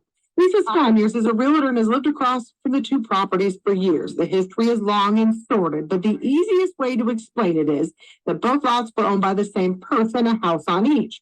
He then sold them to the new owner, who then cleared the lots to build one big house. But that owner went into foreclosure and the lots were sold to two different people. So now this house is over the property line of the other lot. In the end, Scanier says this could have all been avoided. The city of Orlando didn't permit this the right way. What they should have made these people do is they should have made them replat the property into two separate properties. They never did that. Now, we have reached out to both sides and the city. We're still waiting to hear back. Now, when it comes to this property here, this property owner is trying to get a petition. He's gone around to the neighbors, asking the neighbors to give him an exception to back it up because this lot isn't big enough for a house, to allow a house to be built there. Now the neighbors were saying, I don't know if I can back you on that because you asked us to do that before you did this, and this problem still isn't solved. It's not all the neighbors. It's that realtor lady that's having the issue with it. Because this new owner of this didn't have a problem with that. It's just the realtor who had this listing and she was unable to sell it because the guy put the fence up there. And now it's sour grapes. So if that was you, would you take this listing? No. I wouldn't either. It's a headache. You know you're going to have problems selling it. And if you do sell it, it's going to be a problem for that homeowner.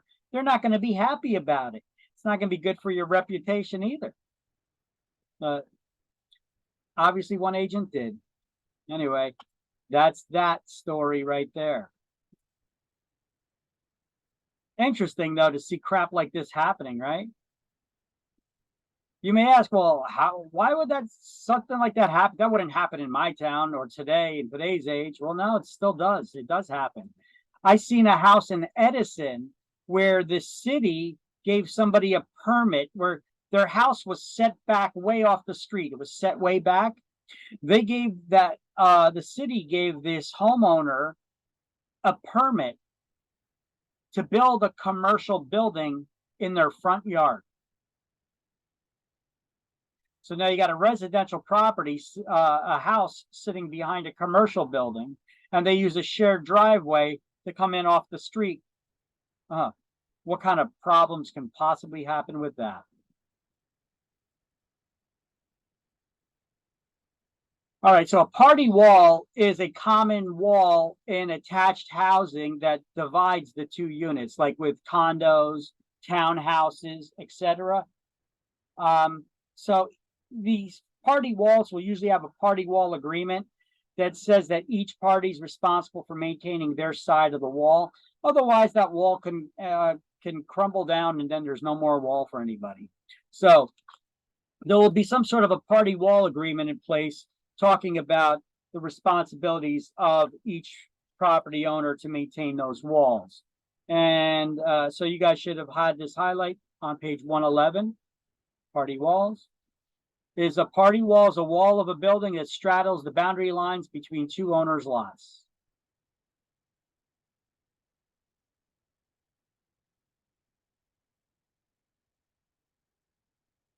And we already went over a license and we highlighted it and we wrote this already, right? That license is permission to enter the land of another for a specific purpose. And that permission can be revoked at any time.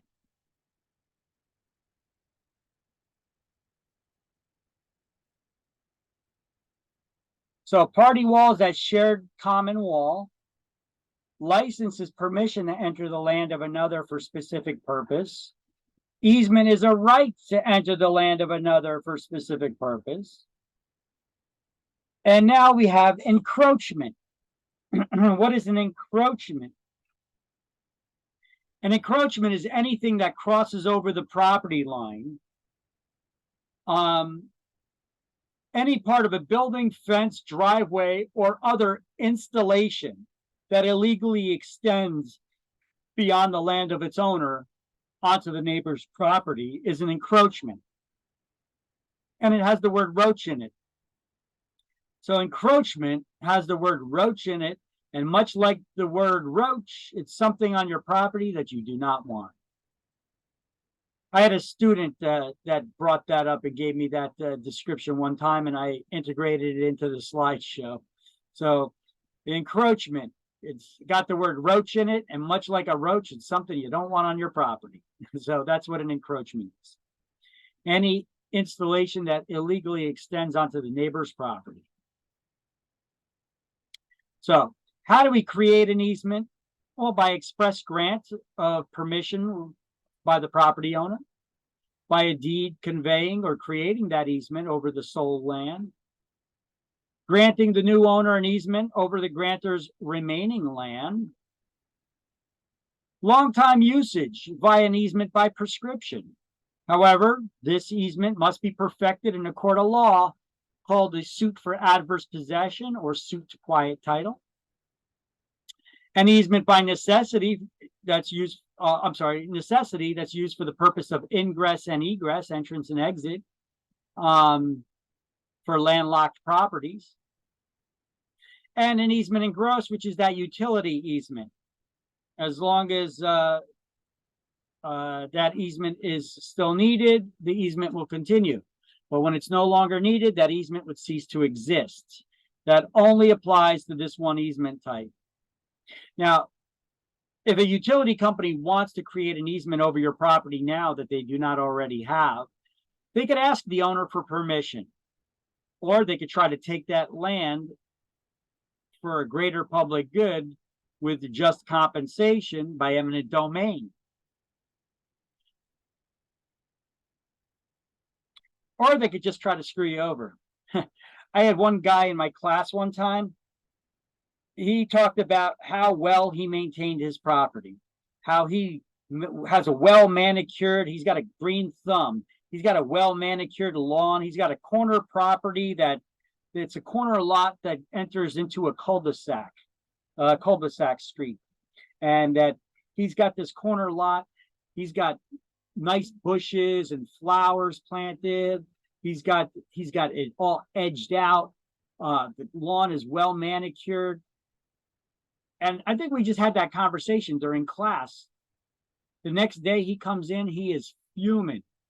He said when he got home from school that day, that he came home to see that there was a cop out there on the corner as it looks like construction work was being done. Utility company had a backhoe and they were digging a trench across his lawn.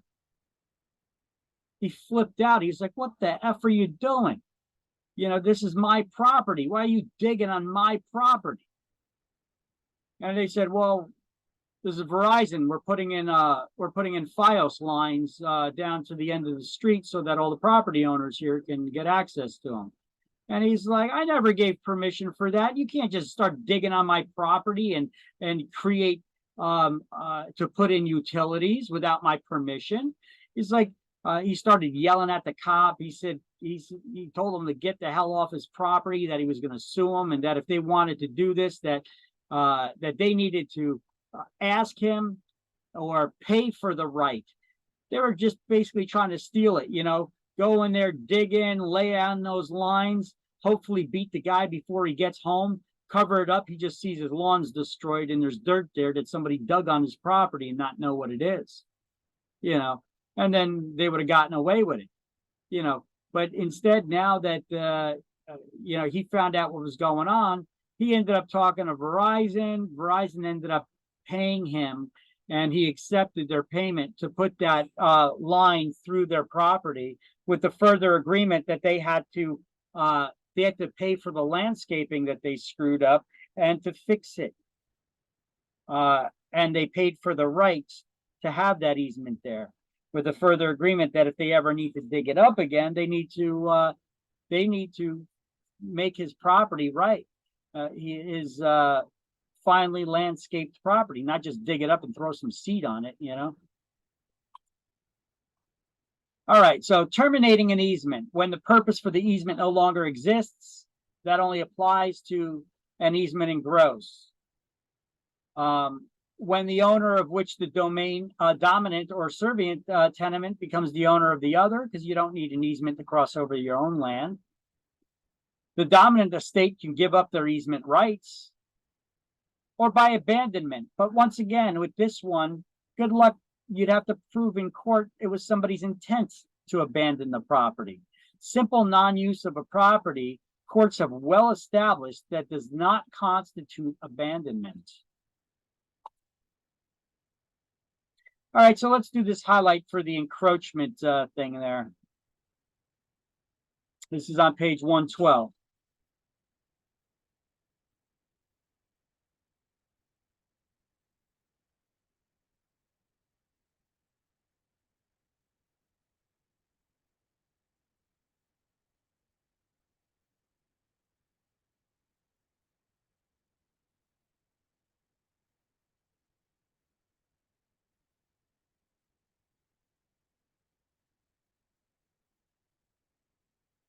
All right, deed restrictions. What do we call restrictions placed in deeds? Restrictive covenants. And who can place them on properties? Private parties, not governments. So restrictive clauses are added into the deed when the property is being conveyed. So when you're selling the property and you want to put a restriction on it, you've got to put that in the listing. You don't pop it up on the owner, on the buyer, last minute before you close. They have to know before their offer is accepted that you're going to be placing this restriction in the deed and that they're okay with it. Because if you were just to pop it up after you're already under contract with them and you refuse to go through with the sale unless they agree to it, well, now you're actually in breach of contract because they never agreed to that and you were already under contract. And this is some new term you're trying to add in after you're already under contract. And that would put you in breach of contract if you tried doing such a thing. So this is established by the seller to restrict the future owner's use of the property. And once that deed restriction is created, it runs with the land. It passes on from one owner to the next.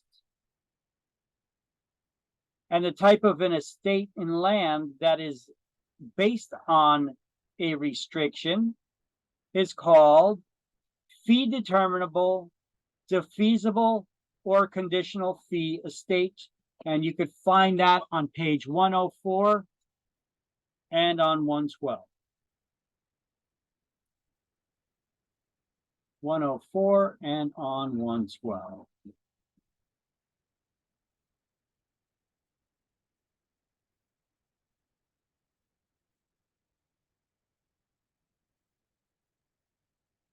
So let's make these notes. Let's do the highlights and let's write that in there. Deed restrictions. They're called restrictive covenants.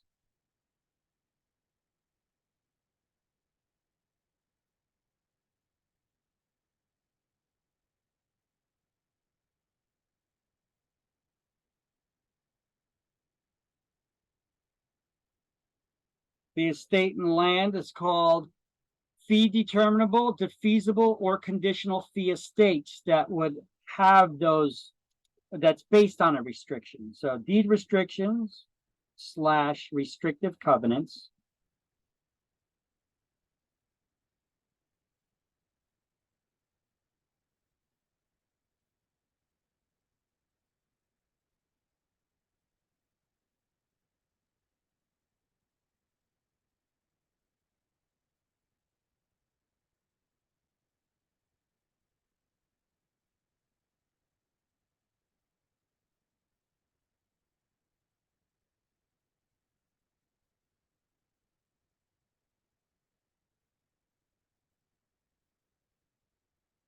A covenant is a legal promise once again.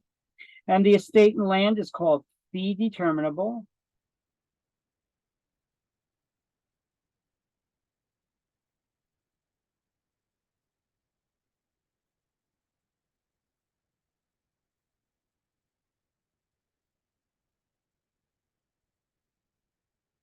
Slash defeasible.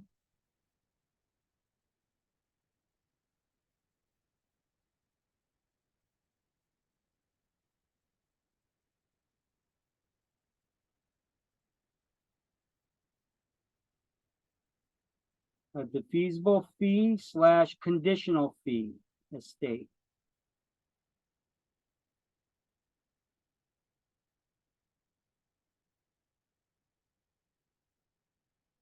And we discussed that before on page 104.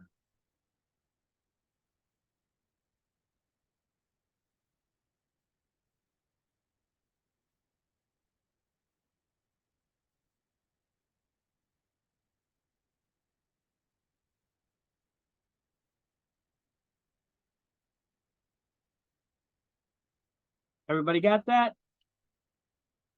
I got it. Got it. All right, that's the end of this chapter. That's chapter 6. So let's do the key terms to review. Let me close this out. Update that slide because we made some changes to that slideshow. So I will update that slideshow in the shared Google Drive.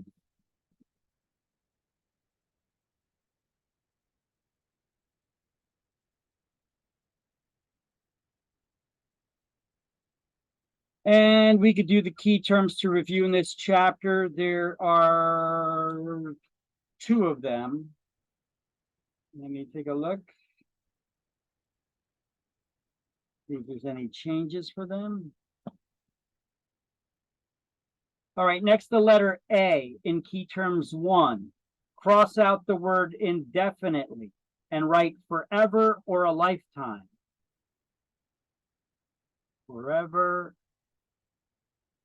or a lifetime.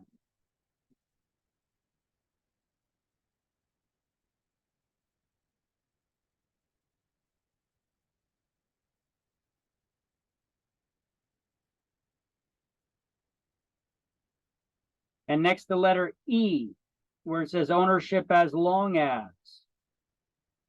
Right after that, based on a restriction. That's what they mean by as long as you abide by the restriction. So it's based on a restriction.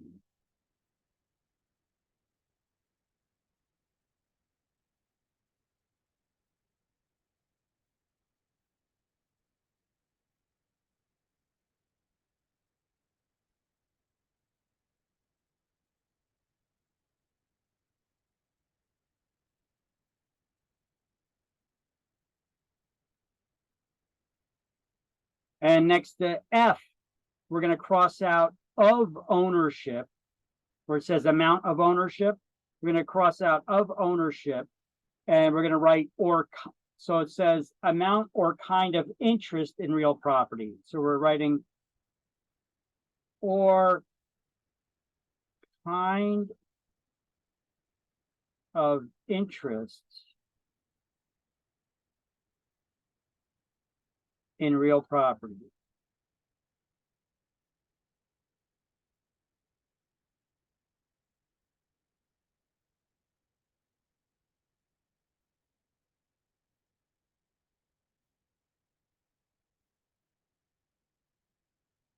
It'll fit.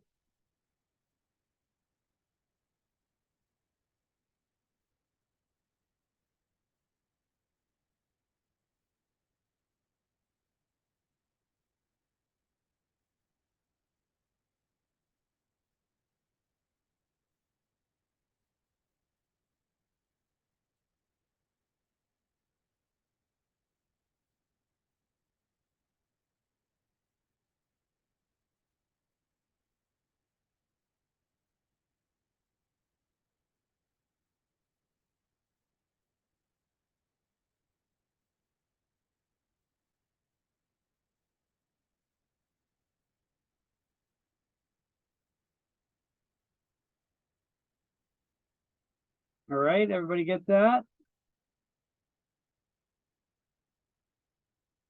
And then next to on key terms 2, letter D. It says, notice that a lien may be filed.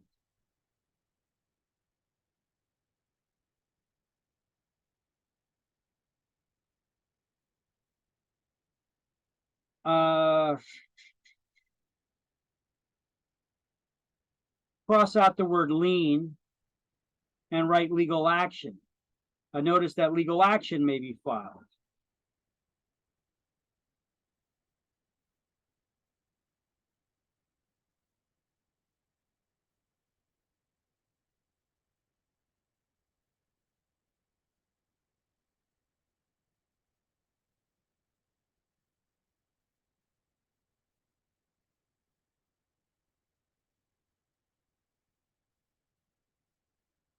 Next, the letter J, key terms 2. Cross out the word will and write may, M-A-Y, above it.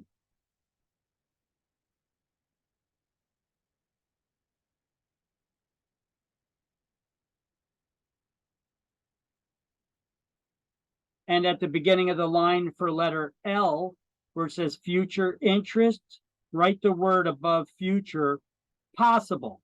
Don't cross out anything though. Possible future interests.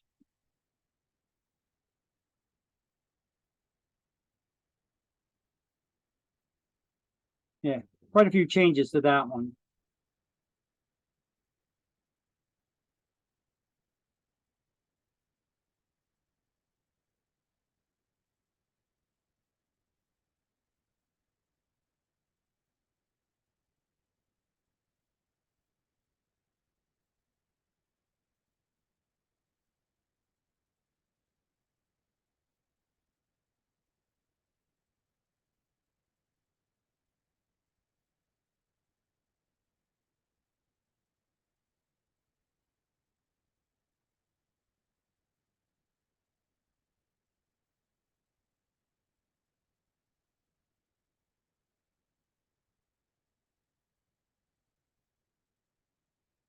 Okay, you guys ready to get started on these now?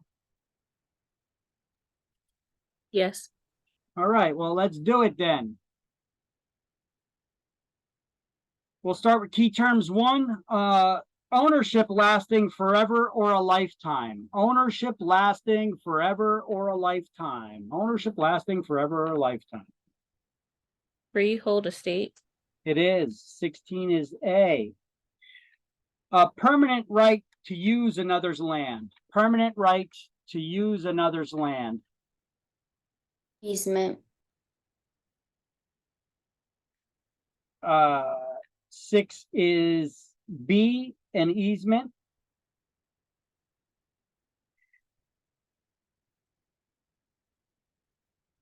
Husband's right in the wife's property. Courtesy. Because men are courteous to women. 3 is C. Correct. A right that runs with the land.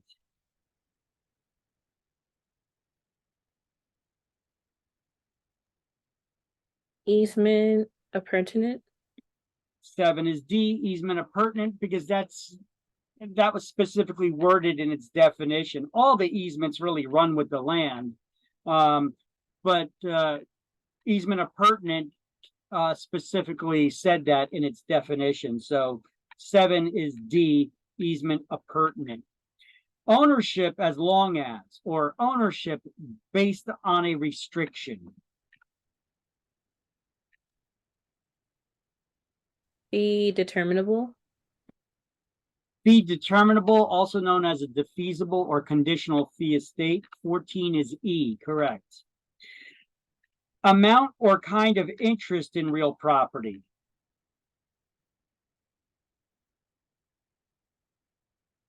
Estate and land. 13 is F, estate in land, correct.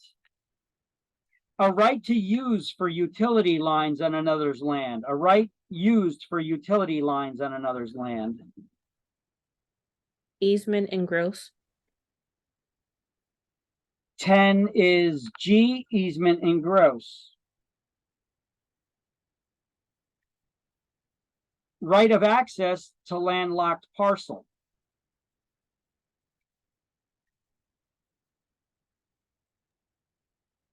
Easement by necessity. 8 is H, an easement by necessity. A wife's right in the husband's property. The wife's right in the husband's property. Dower. Dower, 5 is I. A right sometimes acquired through usage. It's the only way it can be acquired. Easement by prescription. 9 is, what letter was that? 9 is J. Correct. Easement by prescription. Transfer by sale or gift.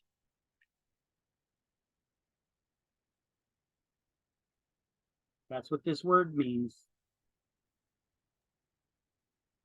Convey. To convey. 2 is K. Property that benefits from an easement. Property that benefits from the easement. Dominant estate. A dominant estate. 4 is L.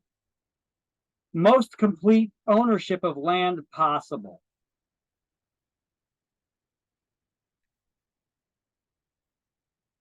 Highest form of ownership recognized by law. Unrestricted ownership forever. Simple. What was that? You guys kind of talked over it. Simple. Be simple. 15 is M. M as in Mary. 15 is M. And any easement, encroachment, etc. They are all examples of Encumbrance. their N. 12 is N, an encumbrance.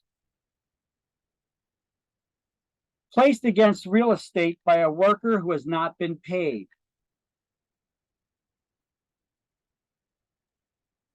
Placed Construction lien. I'm sorry? Construction lien. Yes, 1 is O, a construction lien. Building intruding on another's land. Encroachment. Yes, encroachment. 11 is P, encroachment. All right, key terms 2. A structure owned by 2 adjoining landowners.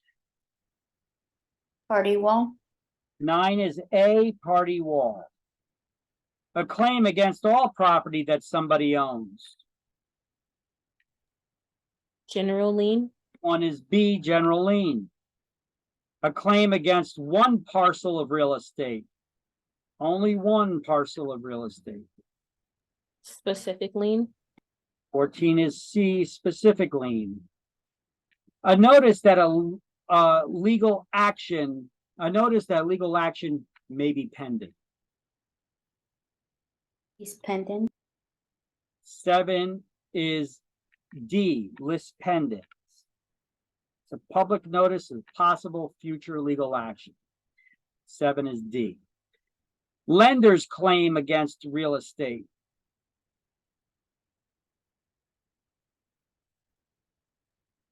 Mortgage lien. 8 is E, a mortgage lien. Temporary permission. License. 4 is F, a license. A right to use and possess for a limited time.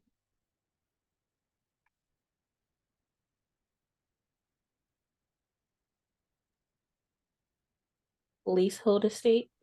3 is G. Property taxes are 1.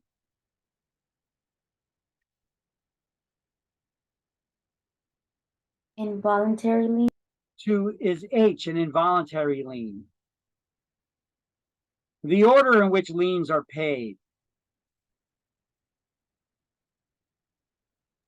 Priority. They get paid according to their priority. And what establishes their priority? The dates that they're recorded in the public record. 10 is I. Third party who may gain eventual ownership. Remainderman. 11 is J, a remainder man. The tract over which an easement runs.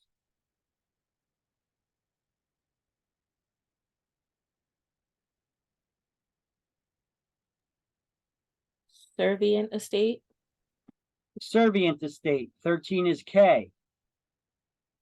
Possible future interest of an owner.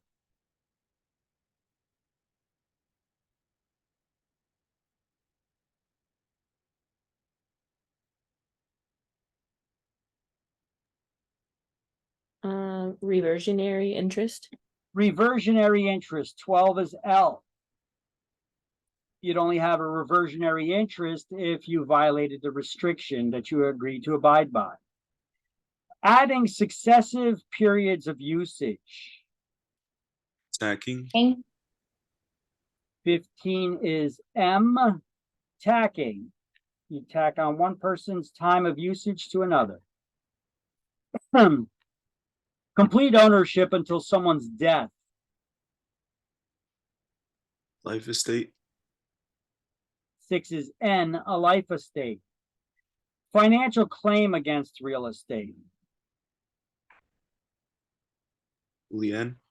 It's a lien. 5 is O, a lien. A mortgage or equity loan, for example.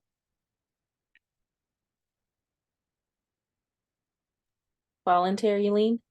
16 is P. It is a voluntary lien. Oh. And that concludes chapter 6.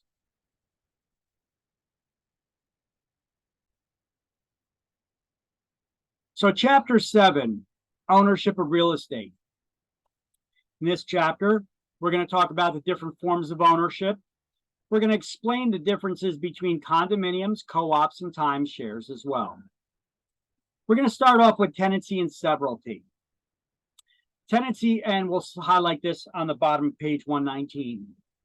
Tenancy and severalty comes from the root word sever, not several. Your interests are severed from all others. That means sole ownership by one person or entity. Sole ownership by one person or entity, like a business. A business or corporation can own real estate. And so can an individual person, a human being. So ownership by one person or entity is known as tenancy and severalty, coming from the root word sever, where your interests are severed from all others. You are the sole owner. Ownership by one person or entity is tenancy and severalty. Now, we finally got to this. We spoke about this chart a couple times. So we're here on page 120. Above this chart, it says remembering legal terminology at the top of the page. You may want to highlight that title. Remembering legal terminology, OR versus EE.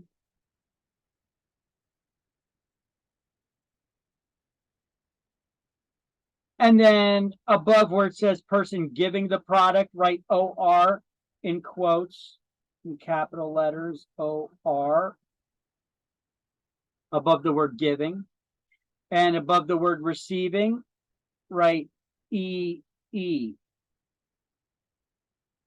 in capital letters, in quotes. Next to the word mortgagor, write borrower.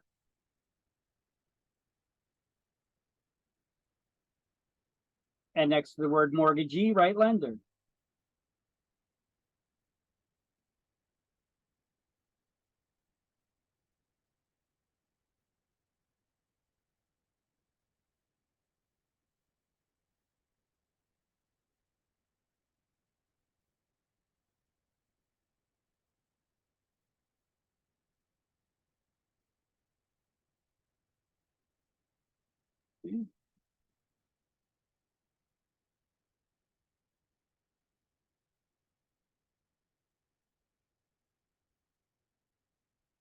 So we know that devise, you guys remember what devise means?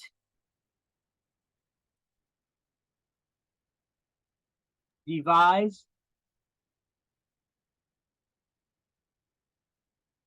Not to be confused with demise.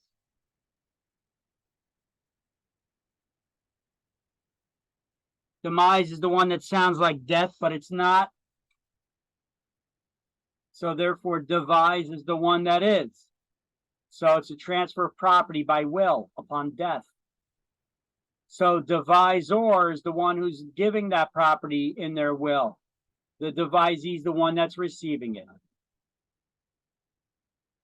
Grant, well, anytime you transfer ownership of property, the grant is the one that's transferring that ownership. That's the owner of the property, is the grantor. That's giving the ownership, and the grantee is the one that's receiving it. Legacy is the personal property that you have amassed during your lifetime. The legator is the one whose property that is, that they're giving. The legatee is the one that's receiving. A lease is a contract where an owner intentionally transfers their property as well as their rights to that property to a tenant for a limited period of time as defined in the lease. So the lessor is the one that gives the lease. The lessee is the one that's receiving it. The word mortgage has a little asterisk next to it because often people don't know what the word mortgage means. Anybody here know what the word mortgage is? Anybody know what a mortgage is? It's a promise to pay. It's a promise. It's a promise to pay. So it's a legal promise is what a mortgage is. It's a promise to pay. Basically, a lot of people say it's a mortgage, it's a loan. No, it's not. That's a loan. The word loan means loan. Mortgage is a promise to pay. You could get a mortgage loan where you're going to make a promise to the bank, to the lender, that you'll pay them back according to their terms. And in the event that they you violate those terms, they could foreclose on you and use the proceeds to pay off the debt. They could sell the property at the auction and use the proceeds to pay off the debt. So the mortgagor is the borrower. They're the one that's borrowing the money, giving the lender their promise to pay them if you lend them the money. The mortgagee, therefore, is the lender. They're the one that's receiving the promise. See, a lot of times people screw this up. They think of the mortgage as the loan, and they're like, yeah, the bank gives the loan, so it's the bank that's the mortgagor. No. It's a mortgage loan. Banks make loans, not promises. So the mortgage, the promise to pay, is coming from the borrower, and they're giving that to the lender. In exchange, the lender gives the borrower a loan. So the mortgagor is the borrower. They're giving the promise to pay, which we call a mortgage. The mortgagee is the lender. They're taking that promise in exchange for the loan. Follow? Capiche? Well, if you can't remember that whole story, just try to rhyme the words and remember it that way. Do a little singing. The mortgagor is the borrower. Who's the mortgagor? Borrower. The borrower. Come on, a little more enthusiasm. The mortgagor is the borrower. Okay, I'm telling you guys, you sing it, silly, stupid stuff like this will help you remember. Because they're not going to, most likely, they're not going to ask you a question straight out. Who is the mortgagor? What is another name for borrower? Mortgagor. You know, they're not going to ask you like that. They're going to have these words, mortgage, mortgagor, mortgagee, in some long-winded question and you're not going to understand the question unless you understand the words and who the players are. So you need to understand it this way. A mortgage is a promise to pay. Banks don't make promises, they make loans. So the mortgagor is the borrower. So that you could really identify quick who the players are just by remembering this stuff. You either got to study the hell out of the terms and know them, or try to think of stupid, silly ways to remember them, like the mortgagor is the borrower. Now it pops in your head immediately. Oh, I know who that is. I know who that is. Okay, and then you could understand, keep reading the question, and you could understand the question that they're giving you. Okay. So here's a similar chart that I made here. Devise means to leave by will. Devisor is the person who died and is leaving you the property by will. Devisee is the one who's receiving it. Grant is transfer of ownership. So the grantor is the seller of that property. The grantee is the buyer, or the one who's receiving it. The legacy is a gift of personal property upon death. Legator is the one who's given that property. The legatee is the one receiving it. A lease, the lessor, and is the landlord that gives the lease. The lessee is the tenant that receives the lease. And a mortgage, the borrower's promise to pay. A mortgagor is the borrower, and the mortgagee is the lender. And I got this little write-up here underneath here for you guys. The banks don't make promises; they make loans. That the mortgage is the promise to pay. In exchange, the lender gives their loan, and that a lease is a contract where an owner of land intentionally conveys most of their rights and interests as defined in the lease to another person, the tenant, for a limited period of time as defined in the lease.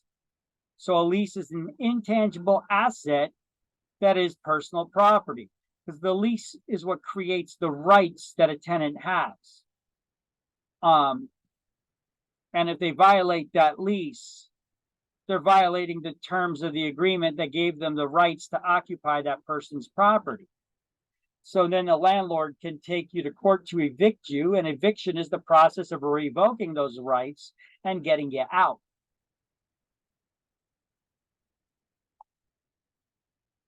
Look, even lenders misuse this terminology sometimes. Here's an example of it on a commercial.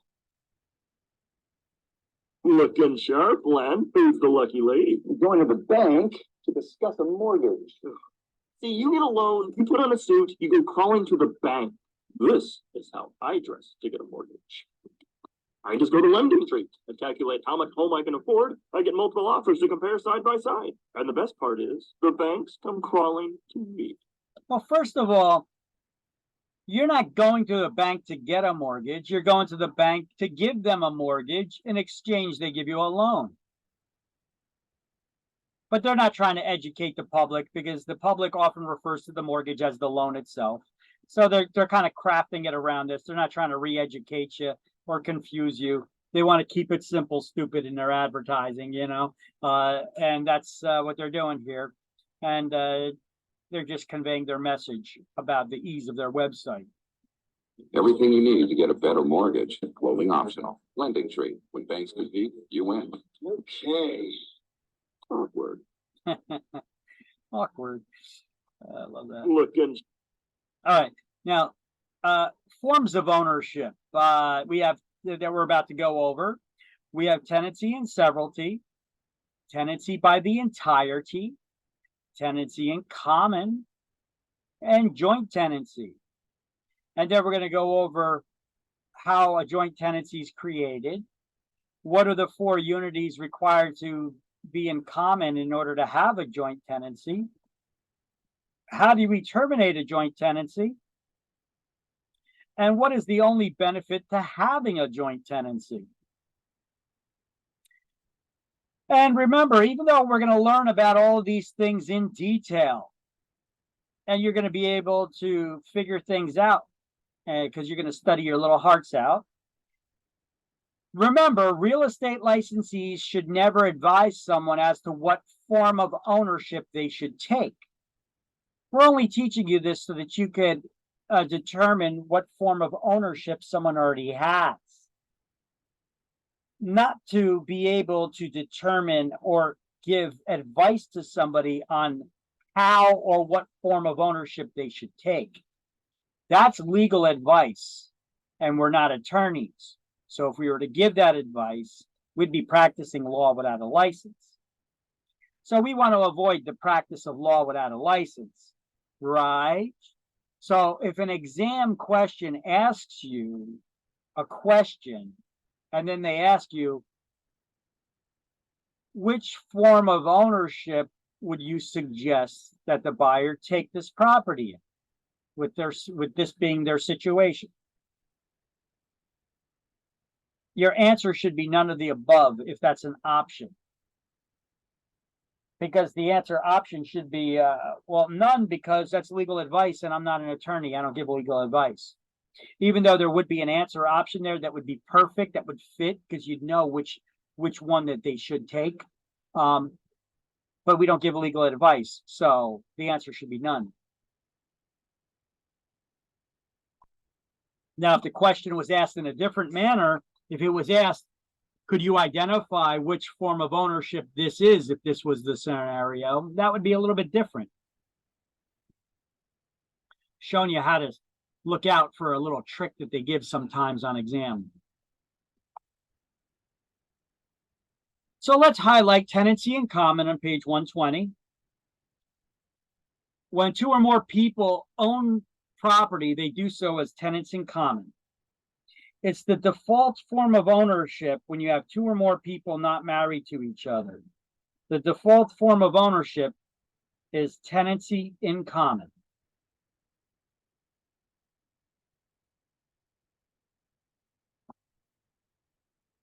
And then write that in there between tenant, right underneath tenancy in common.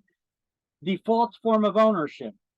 When two or more people own property, they do so as tenants in common.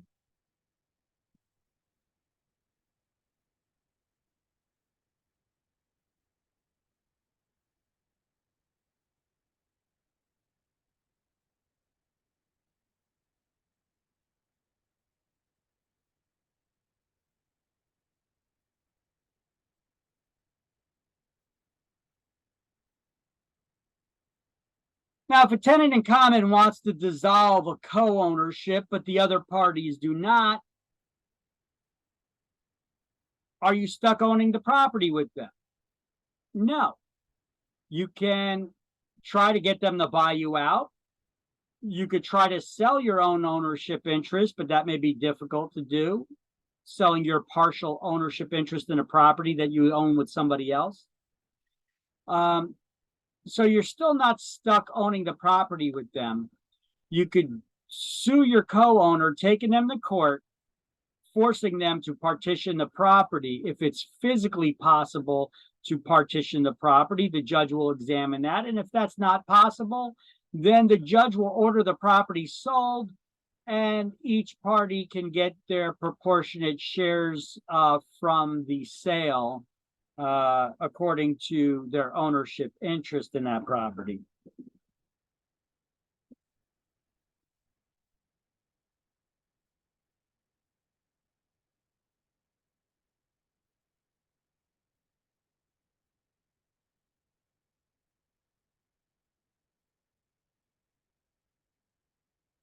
Everybody get this, or are you hunting around to try to locate?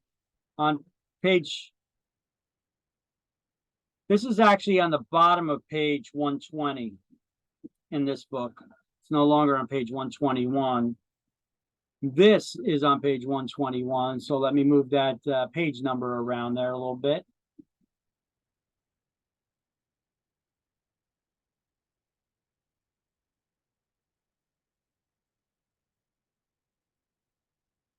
There you go. That's more appropriate. So this is all on page 120. This is on page 121. Okay.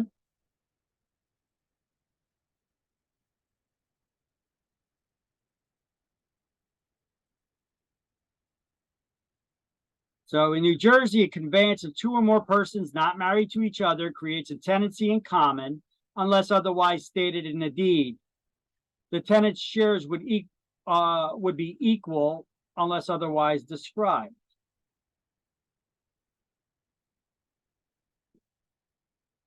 So default form of ownership, two or more people not married to each other creates a tenancy in common unless you specified in the deed you wish to take ownership in another form.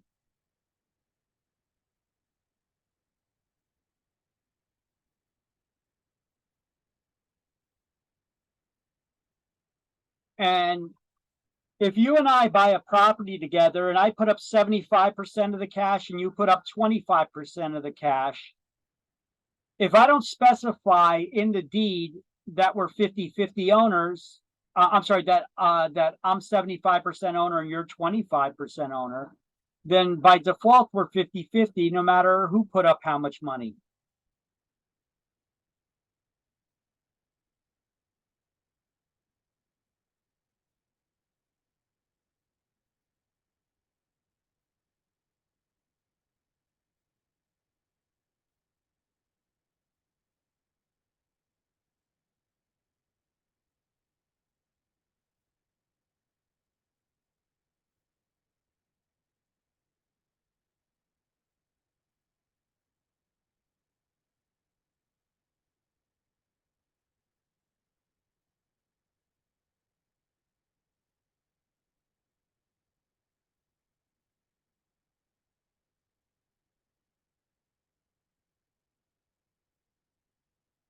All right, tenancy in common, a TIC for short.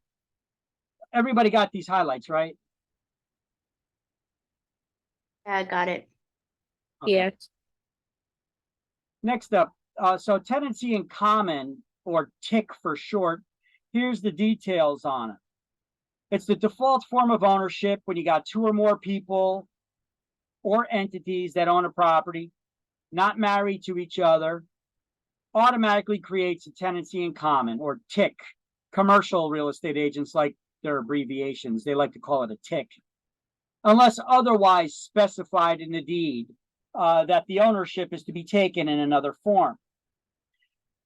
A corporation can be a partner with a partial ownership interest in a property as well. Owners can have unequal ownership shares of interest in the property. One example would be a 25% owner or 75% owner. But if you don't specifically state that in the deed that one party's 75% owner, the other's 25, by default, you're 50-50. It's equal ownership. But you can have unequal ownership shares as long as you specify. Owners can devise their interest. That means they can leave them in a will to anyone. They could sell their interest without the consent or permission of the other co-owners. You, as a licensee, must use extreme caution when trying to sell only a partial ownership interest, though, from one owner, helping them do that. It could be classified as a security, and you would need a special license to deal in securities, along with a real estate license when you're selling that partial ownership share of a property. You need to have securities registered with the SEC, the Securities and Exchange Commission, as well as the state of New Jersey. We got all kinds of blue sky laws that regulate that stuff. Now, owners have an undivided interest in the property. They cannot physically distinguish which part of the property belongs to one person or another. It's not like if we're 50-50 owners and we buy a building, it doesn't mean that I own this side of the property and you own that side. You cannot physically distinguish which portion of the property one party owns versus the other. I'm 50% owner of the entire property. You're 50% owner of the entire property. That's what they mean by undivided interest in the entire property. And unless you buy out your partner's interest, they will never own in severalty. Not unless you buy them out or they leave it to you in a will.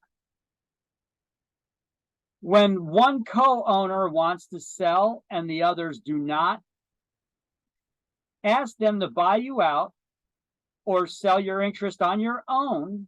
That may be difficult to do though. Or you could partition the property. So what is a partition again? I have a definition down here. It's a court proceeding where one co-owner sues the other or others, forcing them to divide the property if physically possible or sell it. Therefore, this is a form of involuntary alienation if they're forced to sell, isn't it? They didn't want to sell, you're forcing them to.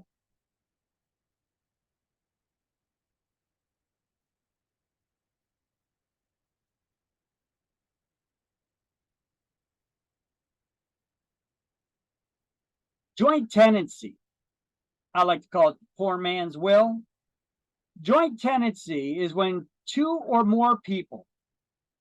Now, what do they mean? I put a little note here, not entities or corporations. And where it says people, draw a little arrow up here and write not entities or corporations. Because a corporation can never be a joint tenant. Unlike tenants in common, which can be owned by people, individuals, or a corporation, entities. A joint tenant, a corporation can never be a joint tenant because of its perpetual existence, its perpetual life that lives on. If the president or CEO dies, the corporation lives on. They just replace that individual in that position. This is why a corporation can never be a joint tenant. So it's when two or more people can choose to own property as joint tenants. The main feature of joint tenancy is that it carries with it the right of survivorship. So what is the only benefit of joint tenancy? The right of survivorship.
Everybody got that? Yes. Eventually, as all the co-owners die, ownership's divided among the surviving co-owners, which will eventually leave one surviving owner as the tenant in severalty through the process called the right of survivorship. That's what the right of survivorship is. When one if you have three owners, three co-owners, and one of them dies, the remaining surviving two co-owners automatically equally split the ownership shares of the owner who died. So therefore, they cannot leave it in a will to their heirs.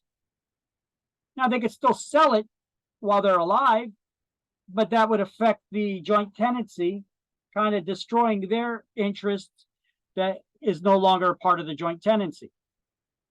But there could still be a joint tenancy between the two surviving, the two other co-owners. So there's 4 unities in common required to create a joint tenancy. So to create a joint tenancy in New Jersey, language in the deed must expressly state the titles to be taken in that form. There are 4 unities are required to create the joint tenancy. TTIP, the unity of time, title, interest, and possession. And for some reason, they got them all out of order here, but that's okay. Just write 4 unities, TTIP, time, title, interest, possession. That's what that stands for. Those are the 4 unities required to create a joint tenancy. You have to have the unity of time, meaning that all joint tenants must acquire their interest at the same time. The unity of title, all joint tenants must acquire their interest using the same deed. The unity of interest, all joint tenants hold equal ownership interest in the property. And the unity of possession, it's physically impossible to divide the possession where you own that side of the property and I own this side of the property. You're whatever percentage of owner you are, you're that percentage owner of the entire physical property. You don't get this corner or that corner or this half or that half.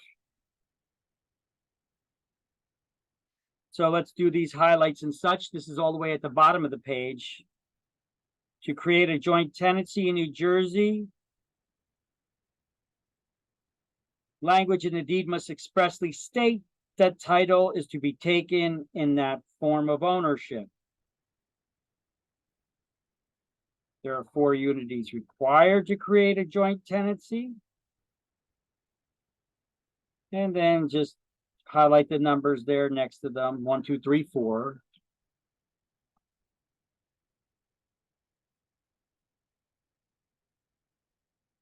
And TTIP, time, title, interest, and possession. Those are the 4 unities. 4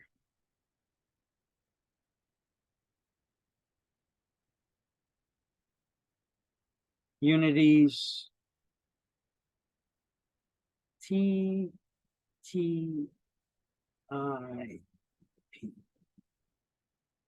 Time, title, interest, and possession.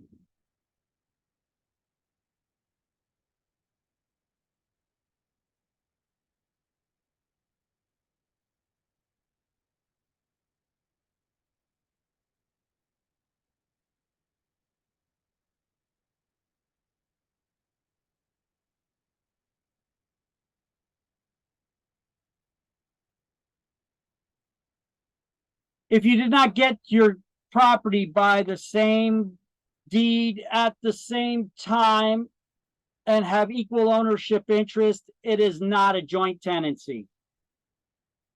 It's an easy way to see whether it's joint tenancy or not.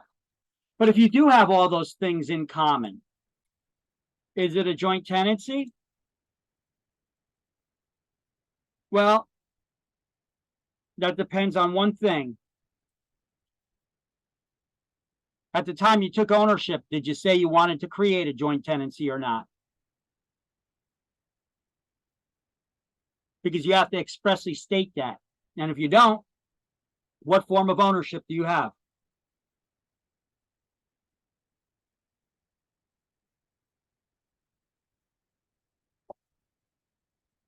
Tenancy in common.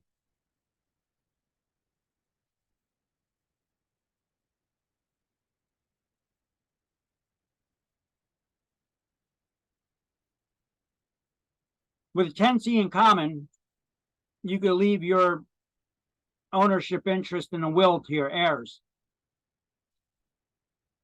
You can't do that with a joint tenancy. Why not?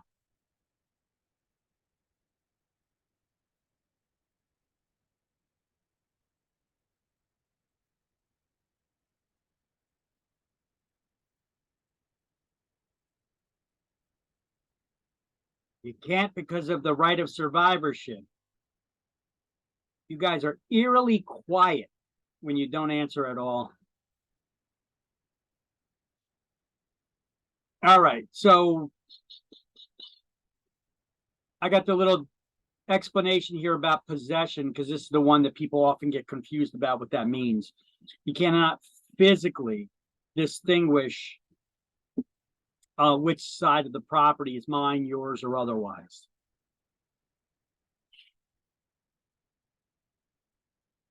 So joint tenancy, there's two or more owners, usually not married to each other. Corporation can never be a joint tenant because of its perpetual existence, like I already explained. If the president or CEO dies, they just replace that guy with someone else, and then the corporation lives on. So a corporation will never die unless it's formally dissolved. So to create a joint tenancy, it must be specified in the deed. Ownership is to be taken in that form at the time of purchase. Otherwise, the default form of ownership for two or more people not married to each other would create that tenancy in common. Now, the only benefit of having a joint tenancy is the right of survivorship. That means if one of the co-owners die, the surviving co-owner or owners automatically equally split the shares of the owner who had died.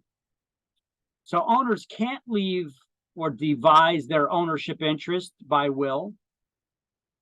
They cannot. Because upon their death, the surviving co-owners split that interest. They get it. All owners must have equal ownership shares in the property.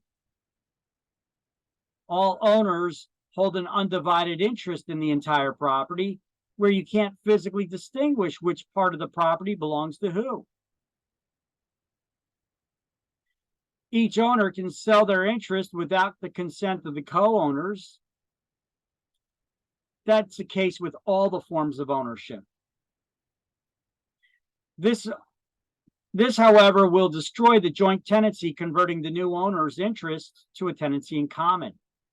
So if there are three or more owners, the original remaining owners will remain as joint tenants with each other, and the new owner would be a tenant in common because they don't have the four unities in common.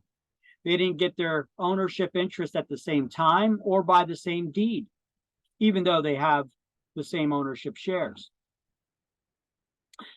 Owners are free to partition, so if one of them wants to sell and the others don't, they can order a judge to force that sale. And it's possible to be converted to a tenancy in common or tenancy in severalty. Yeah, if you do the partition or if one owner sells their interest to somebody else.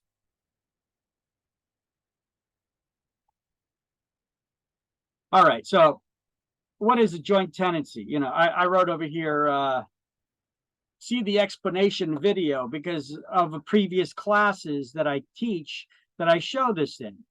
So the joint tenancy, I just do the explanation on this. This is a joint tenancy. We have three owners here, A, B, and C. They all have equal ownership interests, okay? They all have the four unities in common, TTIP, time, title, interest, and possession. And if we just look at this, and I tell you that you got three owners here, A, B, and C, they all have equal ownership shares. They all have the unities of TTIP, time, title, interest, and possession. And I ask you what form of ownership it is. What form of ownership is it?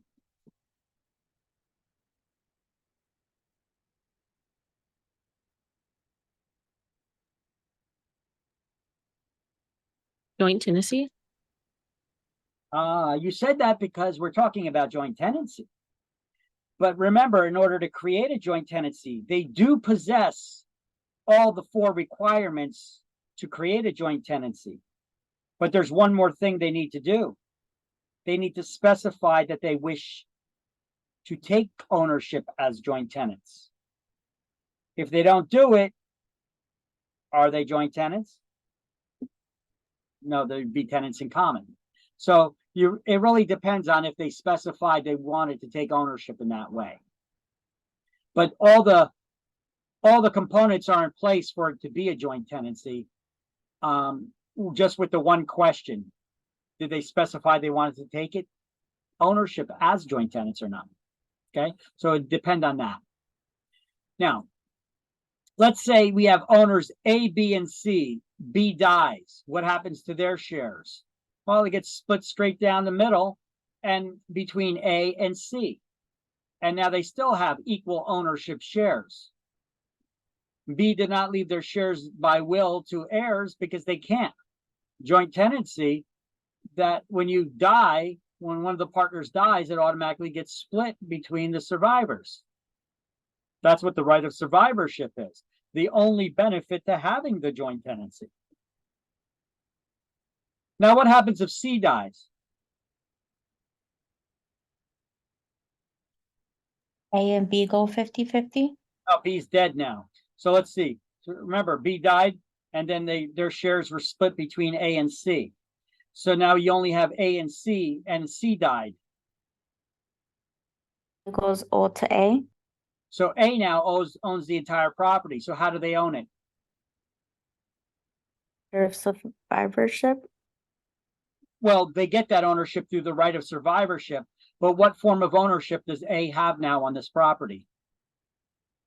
What do we call it when you have one ownership by one person or entity? How we started this chapter off. Severalty? Tenancy and severalty. The A is now a tenant in severalty. Remember, your interests are severed from all others. That's sole ownership. So now then they would own it as tenant in severalty. So they split it, then C dies, then A would own as a tenant in severalty. And I have this explanation right here at the tops of these slideshows too. So if both owners B and C die now, owner A owns the property by themselves, which is tenancy and severalty, sole ownership. And now they can leave their property by will to their if they wish, because there's no more joint tenancy, no more co-owners to have the right of survivorship with any longer. All right, let's look at a different scenario now. Let's say we have owners A, B, and C as joint tenants. And owner C is sick and tired of A and B's crap, so they sell to a new owner. His name is D. C's no longer in the picture. He sold his interest, because you're still free to sell your ownership to someone else. He sold his interest to D.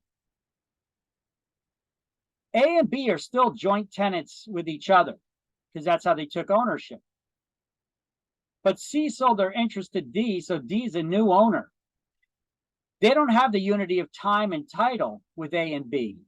So D is a tenant in common with A and B. So D can leave there, if he dies, he can leave his shares by will to his heirs. A and B can't, though. If B dies, A gets it, and then A owns 2/3. And then they have a tenancy in common because there's no one else left to be a joint tenant with.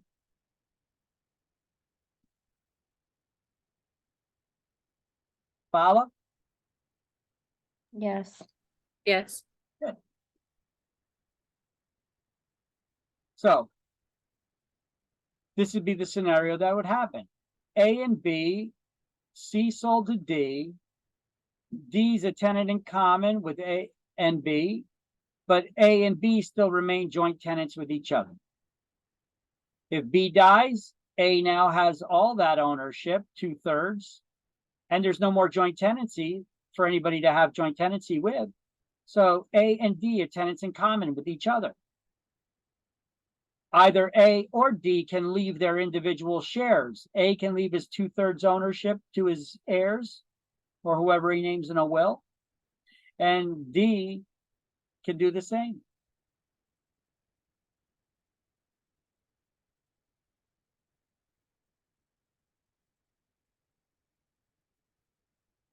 All right, tenancy by the entirety. Let's move on to that one. Tenancy by the entirety.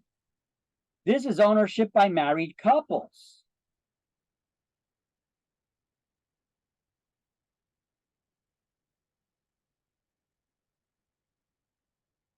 So, on page 122, the bottom of the page,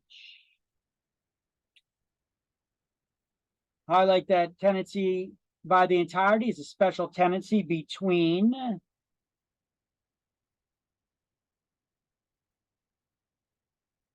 husband and wife. Okay, you don't have to cross that out anymore.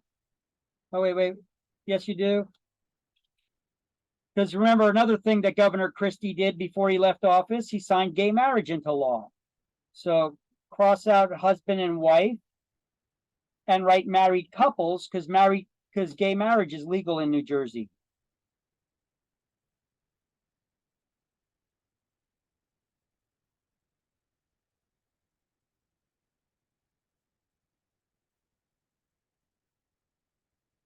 Now, gay couples can experience the same problems as the rest of us.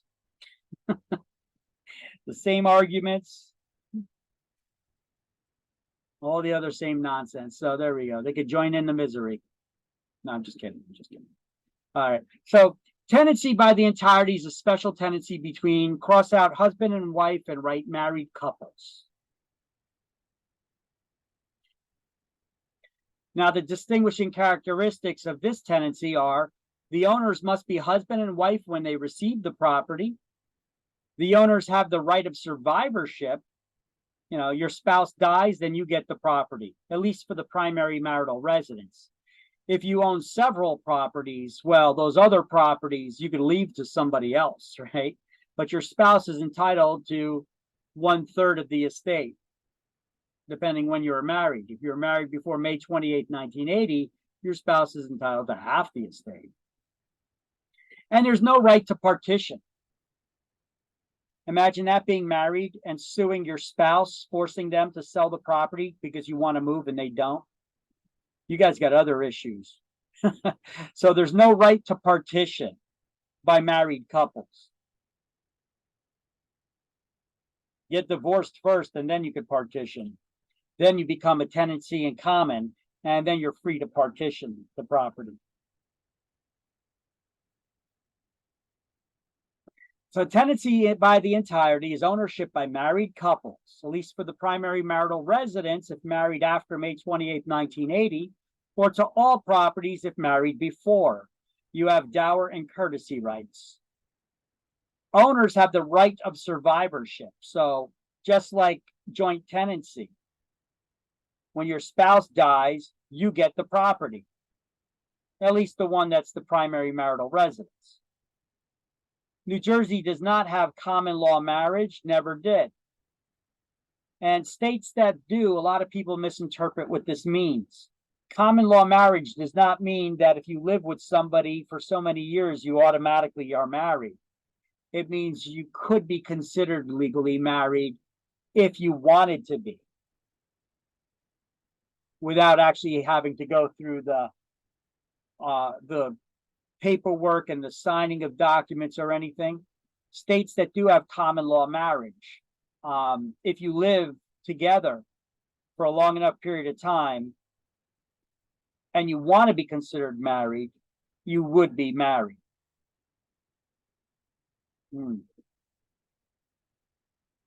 Imagine that scenario for a movie. You and your buddy, your bestest friend, you move in together. You live with each other for so long. And if that was the case where you automatically become married couple and you're straight and you're living together with your buddy for so long and that state recognizes gay marriage, boom, you're married to him or her. There was a movie like that, wasn't that Meet Chuck and Larry or something like that? So that they're both firefighters, I think, and they wanted to get the medical benefits or retirement benefits. They were going to get screwed out of them. So one of them lost their job, and the other one, in order to get it, they just pretended like they were married. All right. So that's the kind of scenario that would be, I guess, maybe.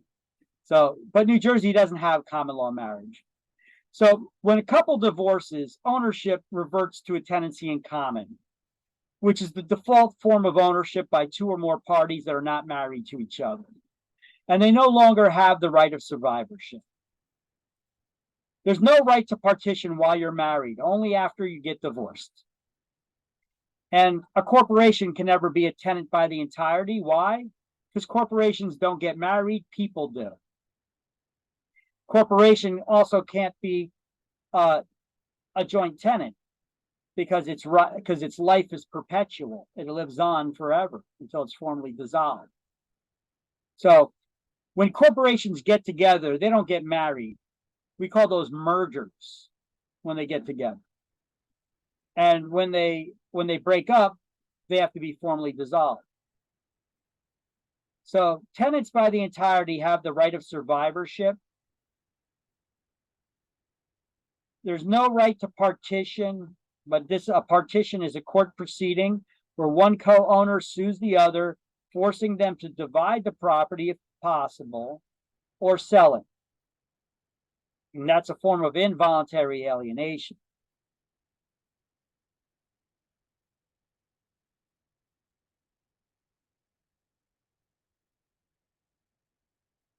All right, so I give more information here, at least in a clearer way than the book does, with the full explanations.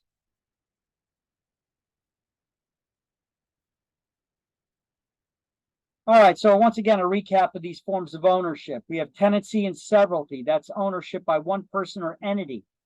Tenancy by the entirety, that's ownership by married couples. Tenancy in common, or TIC in the commercial world, that's the default form of ownership by more than one person or entity. You could have more than one business, or a business can own a property with an individual. Either way, it's a partial ownership. A business or a corporation can be a partial owner in a property only as a tenant in common. They can never be a joint tenant because of their perpetual life existence, and they can never be a tenant by the entirety because corporations don't get married, people do. Joint tenancy, the only benefit to it is the right of survivorship. And it's you have to specify you want to take ownership in this form. Corporations can never own as joint tenants, and you must have 4 unities in common to have the joint tenancy.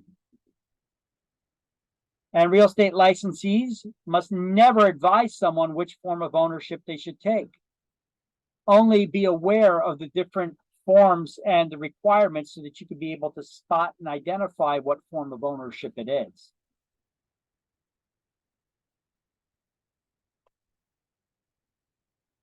Now, when talking about businesses and business structures and such, we'll get into the different types of businesses and business structures tomorrow. This is the end of class right now. We're at 4:30, so